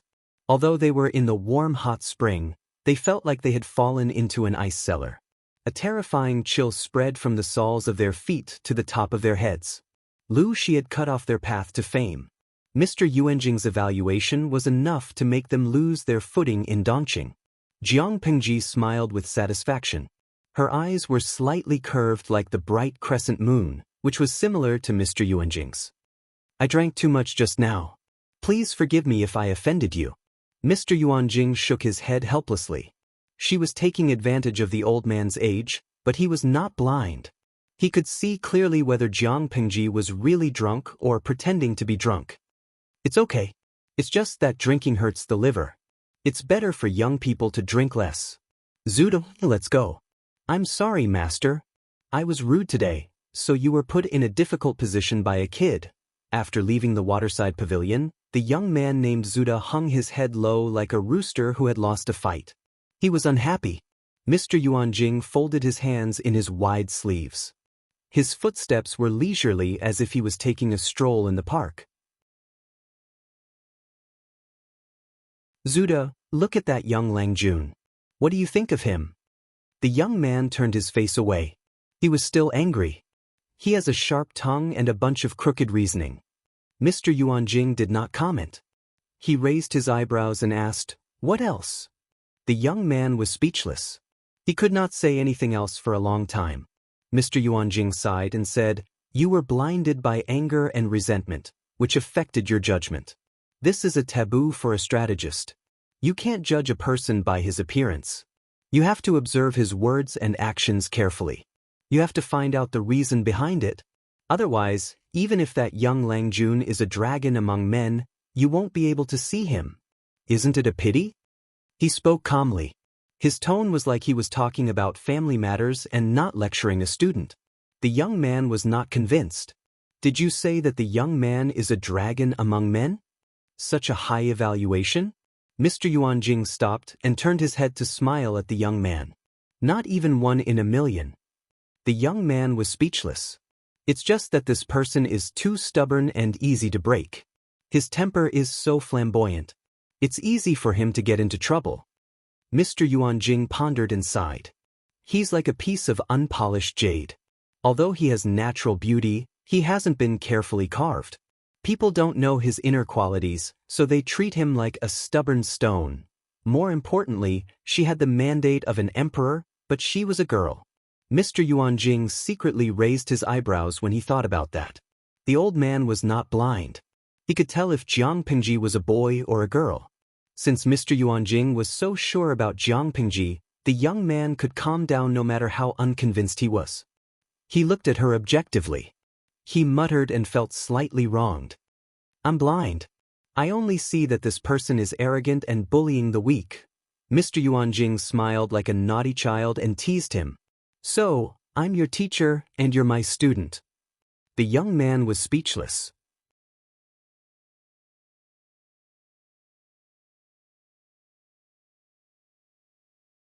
Chapter 271. Since Master Yuanjing was bringing a few students with him, the hot spring that he had requested was very big. There was even a smaller companion spring inside. There was a pavilion, a terrace, and a waterside pavilion. It was enough for the master and his students to have fun. This was also the most luxurious private room in the hot spring hotel. If he wasn't Master Yuanjing, who was famous in Dongqing, he wouldn't have been able to get such a good room. Zuda accompanied Master Yuanjing back. When he was about to open the door for the master, he saw Master Yuanjing wave his hand with a playful expression. "Listen, is there anything strange?" The young man, Zuda, was confused. They didn't go to the wrong room. Why was the master keeping them in suspense? Master, what's wrong? Master Yuanjing smiled and said, usually, they follow the rules and etiquette, but they like to play around in private. When I'm not here, how can it be so peaceful if they don't play around? Therefore, there should be a distinguished guest. Zuda, what do you think of my appearance? The young man choked and then said seriously, Master, you are handsome and spirited. You don't lose to the young people. Master Yuanjing nodded in agreement and said, I think so too. The young man was speechless. He opened the door with the air of a knowledgeable scholar. His clear eyes scanned the inner room and he understood. He saw the person he expected and said, I haven't seen you for many years. How have you been, Chief Lu? Because of Gu Min, the Lu residents and Master Yuanjing had some connections. The two families had contact with each other. Even though Gu Min had passed away many years ago, the second wife didn't forget to send gifts to Master Yuanjing during festivals. The two families had a good relationship. The distinguished guest that Master Yuanjing mentioned was no doubt Lu Shi. As for Feng Ren, he was just there to join in the fun. The teacher secretly glanced at a few of his students. They were well behaved because Lu Shi and Feng Ren were there. Each of them was acting like a gentleman. One of them was reciting, two of them were competing, or three of them were discussing poetry collections in secret, whispering to each other. They were quite good at bluffing. Lu Shi had been waiting for a while. When he saw Master Yuanjing finally appear, he couldn't help but feel relieved. To be honest, this hot spring room was poisonous.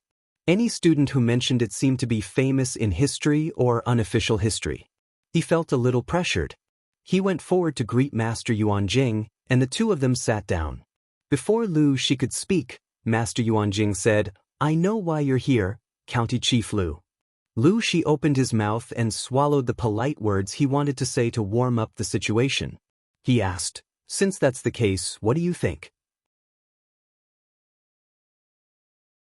The other students seemed to be very serious, but in fact, all of them pricked up their ears to listen to the purpose of County Chief Lu's visit.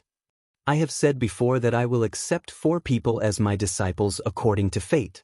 A while ago, I had already accepted a filial disciple.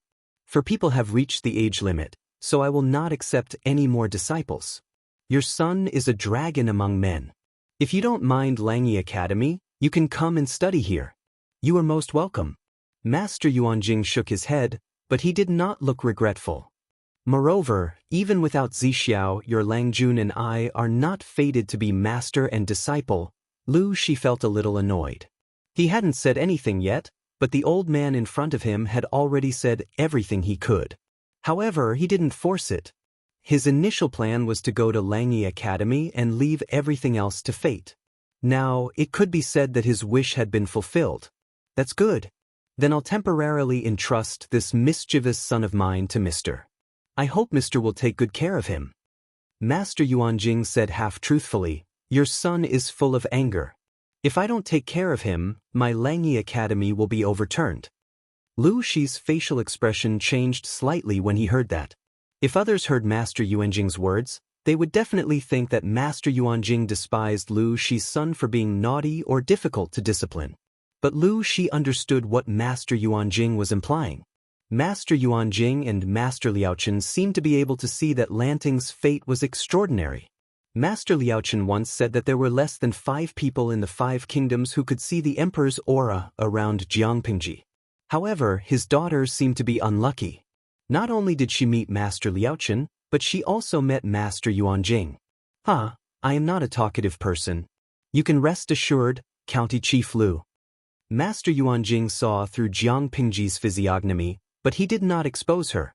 Instead, he quietly covered up for her. It was obvious that he did not have the same opinion as others. According to the scholar's point of view, a woman with the emperor's fate was a demoness who brought disaster to the country. At their level, they had already broken away from the restrictions that ordinary people had. Otherwise, how could they be called masters? Many times, even if they saw something, they would keep quiet. Lu Shi forced a smile. If Lanting is really so naughty and overturns your academy, the Lus will help you rebuild the academy even if we have to spend all our fortune? Master Yuanjing stroked his beard and said, County Chief Lu, I am looking forward to it. Lu Shi was speechless. Looking forward to it? At that moment, Master Yuanjing added, the roof of the east wing was blown open by the strong wind last time. The students are not good at repairing it, but it still leaks every rainy day. If you really help the academy rebuild it, the children will not have to climb up the roof. Lu Shi was speechless. I can't believe you are this kind of Master Yuanjing. In Lu Shi's mind, Master Yuanjing should be as bright as the moon. He should be a noble person who was hard to get in touch with. Now that he met him, how should he put it? It felt like his idol had been shattered. It seemed that Master Yuanjing was too down to earth. Feng Ren, who was beside Lu Shi, was also stunned as if he had been struck by lightning.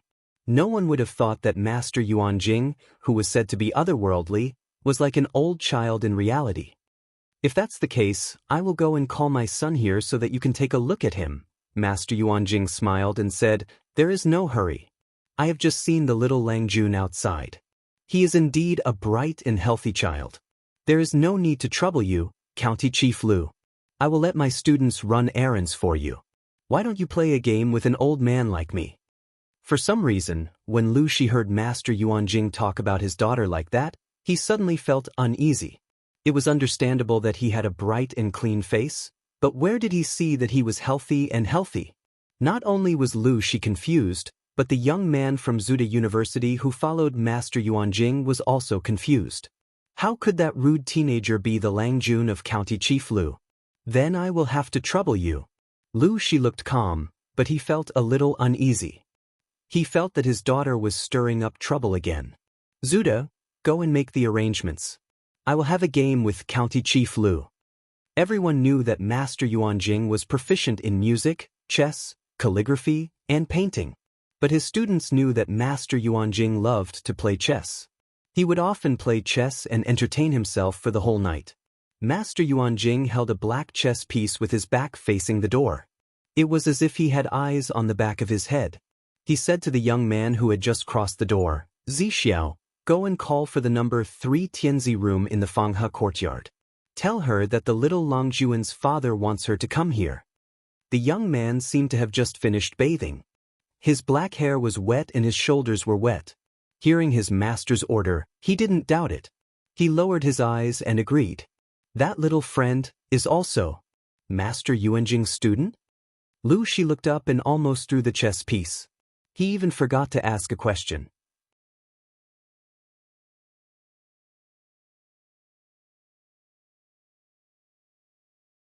Chapter 272. Master Yuanjing smiled and asked Lu Shi, you mean Zixiao? I took him in a while ago, so it can be said that I have made up for my regret. By the time he finished speaking, the young man had already turned around and left, leaving behind only a slightly thin and tall silhouette. Lu Shi's eyes widened as if he had thought of something. After a long while, he said in a low voice, so, he is Mr.'s fourth disciple. His appearance is indeed extraordinary. Although he said that, he was secretly suspicious. When did Wei Zixiao become Yuanjing's disciple? He was bewildered, and his eyes darkened. Wei Ci was from Langia and was also studying in Langia. However, due to the changes in his family, he left Dongqing with his entire family. Master Yuanjing squinted his eyes. His cold gaze seemed to have seen through everything. Seeing Lu Shi's reaction, he said meaningfully, originally, I couldn't have accepted this disciple. Although we were destined to be master and disciple, we were not master and disciple. Lu Shi's hand that was holding the chess piece paused. His face was filled with curiosity and suspicion. If that's the case, why did you accept him as your disciple? You don't know this, but Zixiao has a knot in his heart. This also causes him to be intelligent, but he also likes to get into a dead end. If he's not careful, he'll step onto the wrong path. In the past, I wanted to take him as my disciple twice, but he refused both times. Now that he is willing to be enlightened, I am naturally overjoyed. To Yuanjing, there was nothing more gratifying than seeing a promising seedling untie the knot in his heart and grow strong and healthy. Lu Shi was completely dumbfounded, as if he had just heard a heavenly book. There had always been others chasing after Yuan Jing to be his disciple. How could there be someone who could make Yuan Jing chase after him? Wuxia and Xianxia only said that he was a good strategist. Simply put, they were the prettiest among the smart and the smartest among the beauties. This was a man who used his face to brush official history, and his schemes only appeared in unofficial history books. So, Master Yuan Jing, are you sure you're not joking? To be loved by Mr. So much, he must not be weak in any aspect. Lu Shi tried his best to maintain his composure so that he would not reveal any flaws. Of course. Zixiao, it's IKEA.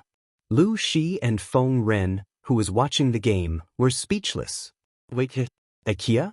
Are you sure there's nothing wrong with this description? Dong dong dong, Jiang Pengji was lazily soaking in the hot spring. A neatly folded towel rested on her forehead. Her long black hair was fixed at the top of her head with a hairpin, revealing her slender and fair neck. Her skin was covered with water droplets. Because of the fog, it was as if she had a filter on her entire body. Although she was still wearing clothes, the audience in the live broadcast room expressed that they could not take it anymore. Sugar-fried chestnuts, #perverted. I really want to climb in and have a bath with the streamer. Streamer Xingjing Shangwa, there are always unruly people who want to compete with me for the streamer. Hearing the knock on the door, Jiang Pengji opened her tipsy eyes. There was a faint blush on her face from the steam, as if she had applied a layer of top-notch powder on it. Did the maidservant bring the wine? She raised her eyebrows and said lazily, "Come in. Just leave the wine by the side of the pool." Outside the house, Wuxia, who had obtained permission, opened the door slightly. Hot and humid air blew into his face, and his vision was filled with white mist.